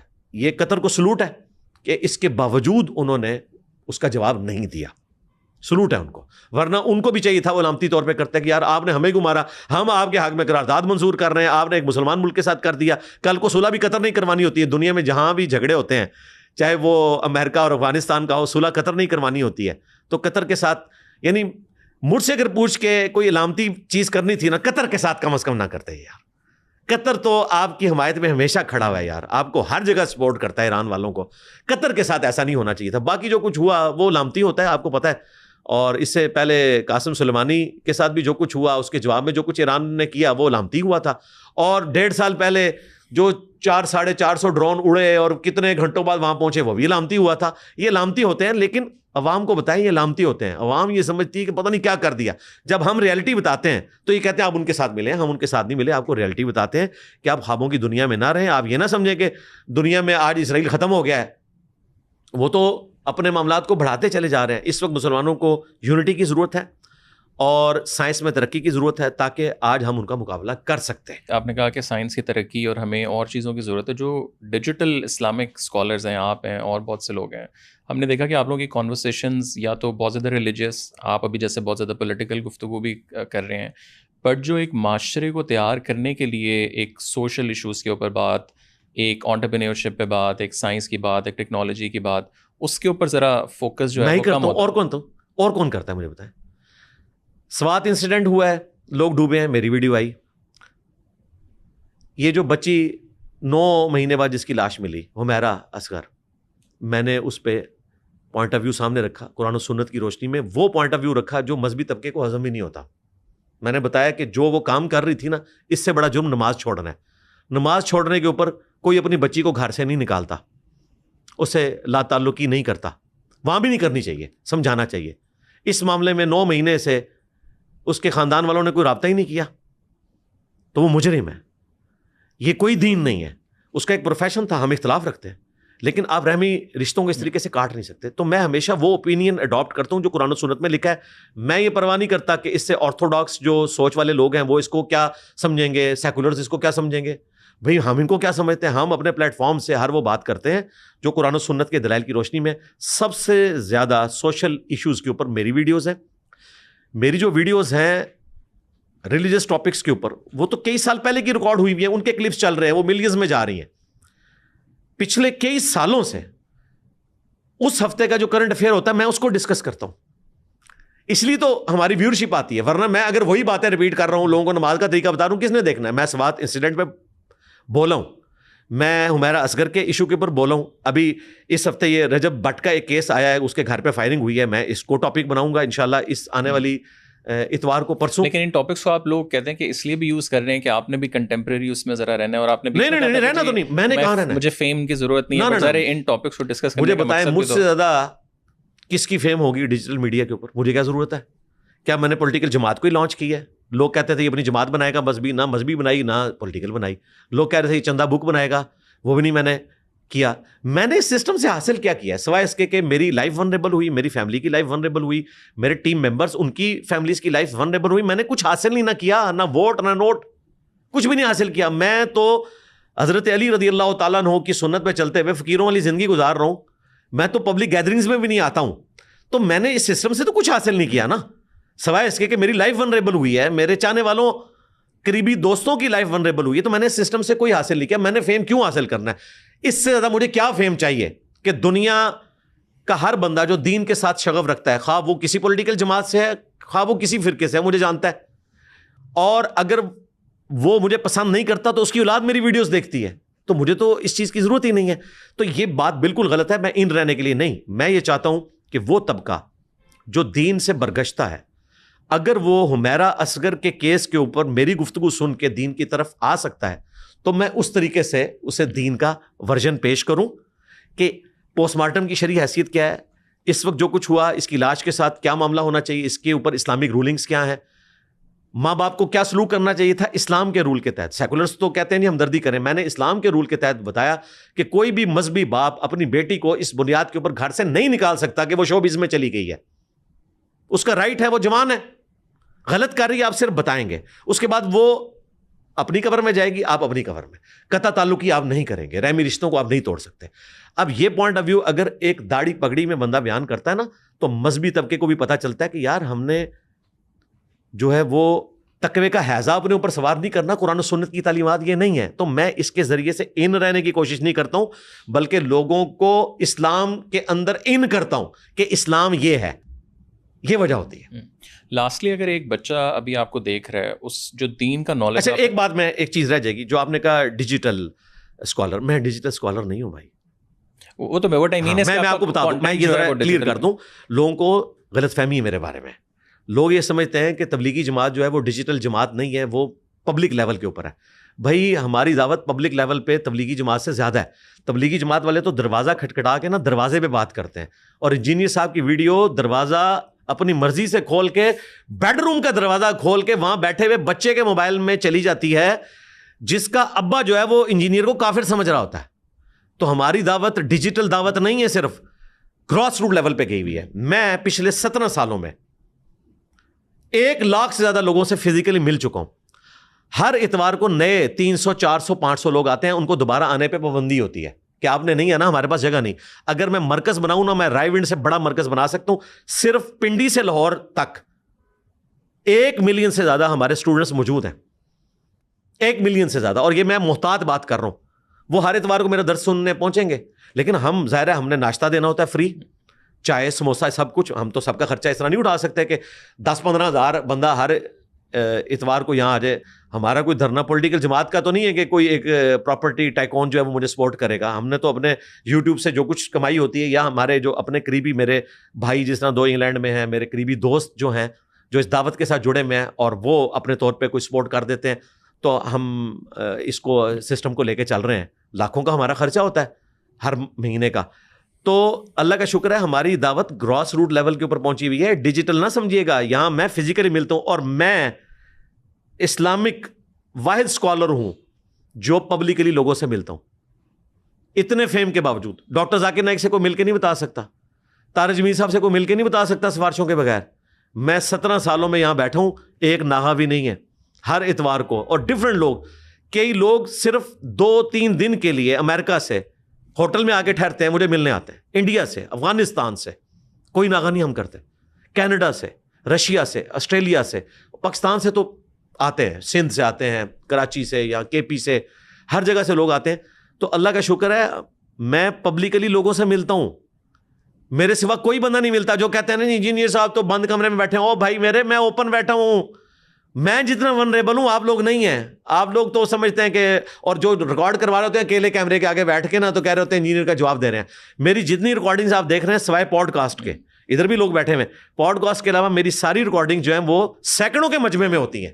یہ میں ساری چیزیں, کیونکہ مجھے لگتا ہے میں ایکٹنگ کر رہا ہوں. اگر میں کیمرے کے آگے بیٹھ کے میرے عزیز ہم وطنوں یا میرے اسلامی بھائیوں کروں تو مجھے لگتا ہے میں ایکٹنگ کر رہا ہوں. تو میں پبلکلی کرتا ہوں, ساری گفتگو میری پبلکلی ہوتی ہے الحمدللہ. لاسٹلی اگر ایک بچہ ابھی آپ کو دیکھ رہا ہے, آپ کا جو دین کا نالج ہے وہ تو ظاہر ہزاروں ویڈیوز ہیں وہ سیکھ رہے ہیں, اگر ہم اس کو تھوڑا سا سائڈ پہ رکھیں, ابھی آپ کنٹمپریری پالیٹکس پہ بات کرتے ہیں, اس کو وہ بھی نالج مل رہا ہے, اور اس بچے کو اپنے آپ کو ایک اچھا شہری بنانے کے لیے, اچھا ایک پروفیشنل بنانے کے لیے, بے شک وہ میڈیا میں جائے, وہ انجینئر بنے, ڈاکٹر بنے, اور دنیا میں اگر اس نے جا کے پاکستان کا نام روشن کرنا ہے, دین کو پھیلانا ہے, اور ایسی کیا سکلز ہیں جو آپ اسے کہیں گے کہ یار ساتھ ساتھ یہ بھی حاصل کرو, رادر دین کہ بس ہم لوگ صرف یا تو اسلامک ویڈیوز وہ بھی ایک دوسرے کے خلاف دیکھتے رہیں, یا پالیٹکس, ان دو کو ہٹا کے. دیکھیں پہلی نصیحت تو میں کروں گا کہ کتاب دوست بنے, کتابیں پڑھنے کی عادت ڈالیں, ہر قسم کی کتاب. جی, یہ اپنے بچوں کو بھی اور اپنے بڑوں کو بھی کہوں گا, چاہے وہ جوڈیشری میں بیٹھے ہوئے ہیں, چاہے فوج میں بیٹھے ہوئے ہیں, چاہے ہمارے پولیٹیشینز ہیں. کتابیں پڑھیں بھائی, کتابوں سے علم حاصل ہوگا. لوگوں نے اپنی زندگیوں کا نچوڑ لکھا ہے, اور جو کچھ آپ نے 70 سال کی عمر میں جا کے سیکھنا ہے 40 سال کی عمر میں سیکھ سکتے ہیں اگر آپ کتابیں پڑھیں گے. کتابیں پڑھیں. پھر ہر فیلڈ کا جو ایکسپرٹ ہے دنیا میں جس کو مانا جاتا ہے ان کو سنیں, چاہے وہ آپ کو برا لگتا ہے اچھا لگتا ہے, آپ کے ریلیجن سے وہ نفرت کرتا ہے محبت کرتا ہے, اس چیز کو چھوڑیں. آپ کی پولیٹیکل ایفیلیشن اس کے ساتھ ہے یا نہیں ہے ان کو سنیں, ان ایکسپرٹ سے آپ نالج حاصل کریں کہ آپ کا پرسپیکٹو ذرا بڑا ہو. جی بڑا ہو. جب تک آپ کے پاس علم نہیں آتا نا, ہم بچپن میں اسکول میں لکھا ہوا دیکھتے تھے کہ علم وہ تلوار ہے جو ٹوٹتی نہیں, علم وہ خزانہ ہے جو چوری نہیں ہوتا. یار انجینئر محمد علی مرزا نے اپنی ذات میں اس چیز کو آبزرو کیا. انجینئر محمد علی مرزا کے ہاتھ میں وہ علم کی تلوار ہے جو نہ ٹوٹتی ہے نہ چوری ہوتی ہے. میں نے تو اس کا ٹیسٹ لوٹا ہے. جیسے کہ ایک بندہ ورلڈ چیمپئن بن کے اس کا مزہ لوٹتا ہے نا, ٹھیک ہے, بولٹ کی آپ مثال لے لیں, تو وہ جو وہ مزہ فیل کرتا ہے نا, اس کو بھی آپ 100 ٹائم ملٹیپلائی کریں, میں وہ مزہ فیل کرتا ہوں علم کی بنیاد کے اوپر. یہ میں تکبر کے طور پہ بات نہیں کر رہا, میں علم کی تعریف کر رہا ہوں. علم وہ چیز ہے کہ جو پروفٹ کو کہا گیا, قل رب زدنی علما. اے نبی آپ بھی دعا کیا کریں اللہ آپ کے علم میں اضافہ کرے. تو علم میں اضافہ کریں. لوگ سمجھتے ہیں انجینئر صاحب ویسے بولتے ہیں, نہ بھائی, میں اگر پالیٹکس میں بات کر رہا ہوں تو میں اس فیلڈ کے ایکسپرٹس کو سنتا ہوں, میں نے کتابیں پڑھی ہوئی ہیں, میں نے ہسٹری کو اسٹڈی کیا ہے. ایویں تو نہیں آگے بیٹھ سکتے, کوئی بندہ اس طرح بات کر سکتا ہے. تمہارے پولیٹیکل لیڈرز کے ویژن غلط ثابت ہوتے ہیں, میری پریڈکشن صحیح ثابت ہوتی ہیں. یہ نہیں میں کسی سے لائن لے رہا ہوتا ہوں, میں سب کو سنتا ہوں, اس کے بعد رائے قائم کرتا ہوں. تو دین کے حوالے سے بھی, دنیا کے اعتبار سے بھی. باقی میں اکثر اپنے اسٹوڈنٹ سے کہتا ہوں کہ اگر آپ کے والدین کسی کاروبار کے ساتھ وابستہ ہیں تو کاروبار کے ساتھ اٹیچ ہونے میں کوئی اپنے لیے ڈیگریڈ ہونا تصور نہ کریں. اگر آپ کے والد کی نان چارٹ کی ریڈی ہے نا تو اس میں بیٹھیں, MBA کر کے بھی بیٹھیں.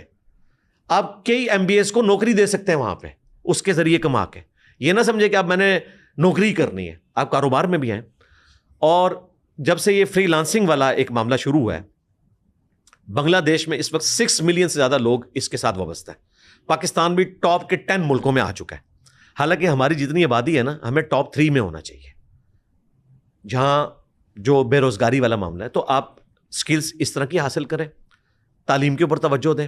تعلیم کے بارے میں زیرو ٹالرنس. میں یہ نہیں کہتا ڈگری نہیں آپ نے حاصل کرنی, لوگ کہتے ہیں ڈگری چھوڑیں جی اسکل سیکھیں. ڈگری بھی حاصل کریں بھائی, میری ڈگری ہے جس نے ان سب کو آگے لگایا ہوا ہے. اگر میں میکینیکل انجینئر نہ ہوتا تو صرف اسکلس کی بنیاد پہ تو میں اپنے مخالفین کو اس طرح علمی طور پہ الٹ نہیں سکتا تھا. میں نے یونیورسٹی میں نوٹس بنایا کرتا تھا, وہ اسکلس آج تک میرے کام آئی ہیں کہ میں اتنی بڑی بات کو جو سینکڑوں صفوں پہ سمیٹی جاتی ہے 1 گھنٹے میں 1.5 گھنٹے میں ہر اینگل سے گفتگو کر کے اسے پوائنٹس کی شکل میں بیان کر دیتا ہوں. یہ اسکل میں نے انجینئرنگ سے حاصل کی, پھر علماء کے ساتھ بھی رہا, کتابیں آج بھی میں پڑھتا ہوں. تو ہر اعتبار سے اپنے آپ کو ایجوکیٹ کریں, چاہے وہ ایجوکیشن آپ کی کتاب کے ذریعے ہو, ایکسپرٹس کے ذریعے ہو, یا آپ پریکٹیکل فیلڈ میں جو لوگ ہیں ان کے ساتھ بیٹھیں. اور محنت میں عظمت ہے, یہ یاد رکھیے گا. انٹلیکچوئلس فیل ہو جاتے ہیں, محنتی بندہ کبھی فیل نہیں ہوتا. اس لیے آپ دیکھتے ہیں کہ دنیا میں جتنے لوگ ٹاپ پہ گئے نا, وہ انٹلیکچوئلز اس لیول کے نہیں ہوتے, لیکن محنت کی بنیاد کے اوپر وہ بہت اوپر چلے جاتے ہیں. اور اگر وہ انٹلیکچوئل بھی ہوں اور محنتی بھی ہوں, وہ تو پھر اتنے جینیس بنتے ہیں کہ تاریخ میں آپ ان کی مثال نہیں دے سکتے. مثلا میں ریلیجیس پرسنالٹی ایک اس کی مثال دوں گا, مولانا مودودی. انٹلیکچوئل بھی تھے اور جینیس بھی تھے اور محنتی بھی تھے. یہ کوئی بندہ ہوتا ہے جس میں یہ ساری چیزیں ایک جگہ جمع ہوتی ہیں. تو آپ اگر انٹلیکچوئل نہیں بھی, محنت کے ذریعے آپ انٹلیکچوئلس کو پچھاڑ سکتے ہیں. تو آپ یہ محنت کریں اور پاورٹی سرکل سے خود بھی نکلنے کی کوشش کریں, اپنے غریب رشتہ داروں, دوست احباب کا بھی خیال رکھیں, اور اللہ سے مدد بھی طلب کریں. اللہ تعالیٰ آپ کی مدد فرمانے والا. ایک کوشچن ہمارے پروڈیوسر دانش کی طرف سے تھا کہ جو آپ میں اتنی انرجی ہے یہ کہاں سے آتی ہے؟ کوئی خاص کوئی شیک آپ پیتے ہیں, کوئی کیا, یہ کہاں سے اتنا جو آپ کا اسٹیمنا ہے وہ آتا ہے؟ دیکھیں, اگر آپ کہیں کہ سیدنا ابوبکر صدیق رضی اللہ تعالیٰ عنہ میں جو اتنی انرجی تھی یہ کہاں سے آ گئی؟ کوئی ملک شیک پیتے تھے؟ بھائی بوڑھے تھے, ایمان کی طاقت تھی. تو میں ایمان کی طاقت کے اوپر پلس اس کو ایک تحریک سمجھتے ہوئے پورے پیشن کے ساتھ بیان کرتا ہوں. میں سسٹم کا بینیفیشری نہیں ہوں, میں آخرت میں اس کا بینیفٹ چاہتا ہوں. میں چاہتا ہوں کہ میں ختم نبوت صلی اللہ علیہ وآلہ وسلم کی برکت سے آپ علیہ السلام کی جو لیگیسی کو آگے لے کے چل رہا ہوں, تو قیامت والے دن مجھے نبی اسلام کا پڑوس نصیب ہو جنت میں بھی اور حشر کے میدان میں بھی. اس کے لیے میں کوشش کر رہا ہوں, اور اس کی وجہ سے میرے اندر انرجی بھی آ جاتی ہے. باقی ظاہر ہے کہ حالات و واقعات ہر بندے کو میرے جیسے نہیں ملیں گے. میری عمر آلموسٹ 48 ایئرس ہونے والی ہے اکتوبر کے مہینے میں, چند مہینے رہ گئے ہیں, 2-3 مہینے. 48 ایئرس کی ایج میں انسان اپنی لائف کنکلوڈ کر لیتا ہے. اور آپ کو لگتا ہے آپ ابھی شروع کر رہے ہیں؟ نہیں, میری لائف تو شروع ہوئی ہے. میں تو سمجھتا ہوں, دیکھیں میں آخرت کے پوائنٹ آف ویو سے تو اپنی لائف کو کنکلوڈ سمجھتا ہوں. رہا پیشن, تو میں سمجھتا ہوں کہ میں آج جس پیشن کے اوپر ہوں, 8 سے سال پہلے جو پیشن تھا اس سے زیادہ ہے. میں اپنی وائف سے بھی اکثر کہتا ہوں کہ میں اتنا اپنے ایم کے پوائنٹ آف ویو سے یعنی ٹارگٹ کو سیٹ کر لیتا ہوں کہ میں اپنی پرانی ساری فائلز ڈیلیٹ کر دیتا ہوں. میں اپنی آج کی لائف کو اتنا انجوائے کر رہا ہوں کہ لوگ تو کہتے ہیں نا اپنے ماضی کو یاد کرتے ہیں. میں بھی جب یونیورسٹی میں 5 سال تھا تو میں کہتا تھا میں یہ لائف کبھی نہیں بھولوں گا یار. 5 سال میں نے جو مزہ لوٹا ہے یونیورسٹی کے ہاسٹل کا, اور اس میں جو ہماری گرومنگ ہوئی, تو میں جب جاب پہ لگوں گا, اگر میری جاب اسلام آباد میں لگی تو میں ہر ہفتے اپنے ہاسٹل کا کمرہ دیکھنے کے لیے آیا کروں گا, اس کینٹین پہ چائے پیا کروں گا. ایک دفعہ بھی نہیں جا سکا, حالانکہ 15 سال میں نے جاب اسلام آباد میں کی ہے. تو جاب میں جب تھا اتنے پیشن کے ساتھ میں کہتا تھا یہ میرے جو آفس کے کولیگ, جو ہماری یہاں محنت, ہم نے جس طریقے سے پاکستان کا میزائل پروگرام, اس میں غوری کے پہلے ٹیسٹ سے لے کے ابھی تک شاہین تک اس میں انوالومنٹ, میں تو کبھی اس کو نہیں بھلا پاؤں گا. لیکن پھر جب اس کام میں آیا تو آج میں اس کو انجوائے کر رہا ہوں. تو دن بہ دن میں اپنی پرانی فائلز کو ڈیلیٹ کرتا ہوں, اور اپنی پوری انرجی جو اس وقت میں کر رہا ہوں, اس وقت میری پوری انرجی جو ہے نا, یعنی سر کے بالوں سے پاؤں کے ناخنوں تک فوکس ہے آپ کی بات سننے اور آپ تک اپنی بات پہنچانے کے لیے. تو یہ ہے کہ آپ اپنے آپ کو ٹارگٹ اورینٹڈ بھی کریں اور پھر اس کے لیے اپنی پوری محنت کریں. پلیٹ میں رکھ کے آپ کو کوئی نہیں دے گا. تو انشاءاللہ تعالیٰ اللہ تعالیٰ کی مدد آپ. اور آپ کے اگلے 2 سال کے کیا ٹارگٹس ہیں؟ مطلب ابھی آپ کا کیا پہلے تو آپ کا وہ بابوں والا ایک ٹارگٹ تھا, وہ تو چلے ہو گیا, وہ چلے گا, نہیں چلے گا, بٹ اس کے علاوہ کیا ٹارگٹس ہیں ابھی؟ ٹارگٹ یہی ہے کہ ینگ جنریشن کو ایجوکیٹ کرنا ہے, پالیٹکس میں بھی, دین میں بھی, سوشل ایشوز کے اندر بھی. دیکھیں آپ میرا اسٹیٹس ایک مذہبی پیشوا والا نہ سمجھیں, میں کوئی اس طریقے سے مذہبی پیشوا نہیں ہوں. یہ میں نے داڑھی اور پگڑی اور یہ پورا حلیہ کرتا شلوار کا صرف اس لیے اڈاپٹ کیا ہوا ہے. داڑھی تو چلے میں اس کو فرض سمجھتا ہوں, باقی یہ پگڑی یا یہ میرا گیٹ اپ صرف اس لیے ہے کہ مذہبی طبقے تک میری بات پہنچے, کیونکہ وہ صرف ظاہر کو, گیٹ اپ کو دیکھتے ہیں. یہ سب کانٹیننٹ کا فتنہ ہے, جذباتی فتنہ اور گیٹ اپ کا فتنہ. اسی لیے میری بات مذہبی طبقے تک پہنچی ہے, ینگ جنریشن تک پہنچی ہے. یہ میں نے اس لیے اڈاپٹ کیا کہ تاکہ میں ان تک بات پہنچا سکوں حکمت کے ساتھ. تو اب ہمارا ٹارگٹ یہ ہے کہ ہم نے ینگ جنریشن کو چونکہ دین پہ ایجوکیٹ کیا ہے, اس مشن میں اب جو ان کو ہرڈلز آئیں گی, چاہے وہ کسی پولیٹیکل لیڈر کی شکل میں آئیں, کسی سوشل ایشو کی شکل میں آئیں, جوڈیشری کی طرف سے آئیں, اسٹیبلشمنٹ کی طرف سے آئیں, ورلڈ پالیٹکس میں آئیں, ہم ان کو گائیڈ کریں تاکہ وہ اس وقت ہمیں ایک لیڈر کے طور پر دیکھ رہے ہوں. اس لیے نہیں کہ میں نے کوئی جماعت بنانی, جماعت بھائی نہیں بنانی, میں نے تو ڈکلیئر کیا ہوا ہے, نہ مذہبی جماعت کوئی بنانی ہے, نہ کوئی پولیٹیکل جماعت بنانی ہے, نہ کسی پولیٹیکل جماعت کو اس طریقے سے آ کے سپورٹ کرنا ہے. کیونکہ ہم ایک دفعہ ڈسے گئے ہیں, ایک بندے کو مہاتما ہم نے بنایا تھا, اس کے بعد ہماری توبہ بھائی, ہم اپنے پلیٹ فارم سے کسی کی کوئی گارنٹی نہیں اٹھائیں گے.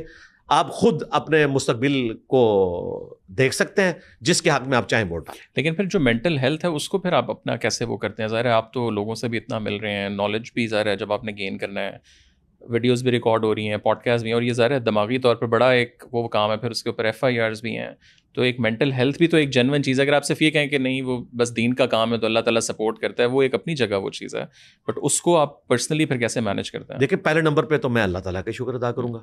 دوسری بات جو میں نے پہلے کہی کہ ہر بندے کو ایسے حالات و واقعات نہیں ملتے. حالات و واقعات آپ کو یہاں تک لے کے آتے ہیں. میرے پاس جو سرکمسٹانسز اویلیبل تھے, ہو سکتا ہے کسی اور کے پاس نہ ہو, اور وہ مجھ سے اچھا پرفارم کر سکتا تھا, لیکن اللہ تعالیٰ نے اسے حالات و واقعات وہ نہیں دیے. لہٰذا کوئی شخص یہ نہ سمجھے کہ وہ انجینئر محمد علی مرزا بن جائے گا, یا ڈاکٹر ذاکر نائک بن جائے گا, یا مولانا مودودی بن جائے گا, یا احمد دیدات بن جائے گا, یا ڈاکٹر اسرار بن جائے گا. کوشش تو انسان ضرور کر سکتا ہے, لیکن حالات و واقعات اللہ تعالیٰ فیوریبل کرتا ہے. تو میرے لیے حالات و واقعات فیوریبل ہوئے. سب سے بڑی میں سپورٹ یہ سمجھتا ہوں اللہ تعالیٰ کی مدد کے بعد کہ پاکستان کا جو ڈیموکریٹک سسٹم ہے, اس نے ہمیں سپورٹ کیا کہ فریڈم آف ایکسپریشن ہے ہمارے لیے. آپ کہتے ہیں لوگ پکڑے جاتے ہیں, جب آپ بائی نیم لوگوں کی فیملیز کو گالیاں نکالیں گے, ان کے جھوٹے اسکینڈل بنائیں گے, تو آپ کو پکڑ کے پھر اٹھا کے ڈالے لے کے جائیں گے نا. آپ اختلاف کریں تو ایک انسانوں کی طرح اختلاف کریں نا. میں نہیں اسٹیبلشمنٹ سے اختلاف کرتا, اس زمانے میں کروں جب فیض حمید کا شکنجا تھا, تو مجھے تو نہیں کو اٹھا کے لے گیا. ٹھیک ہے FIR کو کٹواتے کرتے تو ہم جوڈیشری میں جاتے ہیں, ہمیں انصاف مل جاتا ہے. آپ ایک ریڈ لائن کو کراس نہ کریں, اور وہ ریڈ لائن اسٹیبلشمنٹ کی ریڈ لائن نہیں ہے, وہ اسلام کی ریڈ لائن ہے. عزت نفس آپ کسی کی اس طریقے سے وائلیٹ نہیں کر سکتے, کسی کے ساتھ گالی گلوچ کا معاملہ نہیں کر سکتے, اس پہ پرسنل اٹیک نہیں کر سکتے, بغیر ثبوت کے اس کے اوپر الزامات آپ نہیں لگا سکتے. تو ان چیزوں کا ہم خیال رکھتے ہیں اور حکمت عملی کے ساتھ اپنے معاملات کو لے کے چلتے ہیں. اللہ تبارک و تعالیٰ حالات فیوریبل کر دیتا ہے.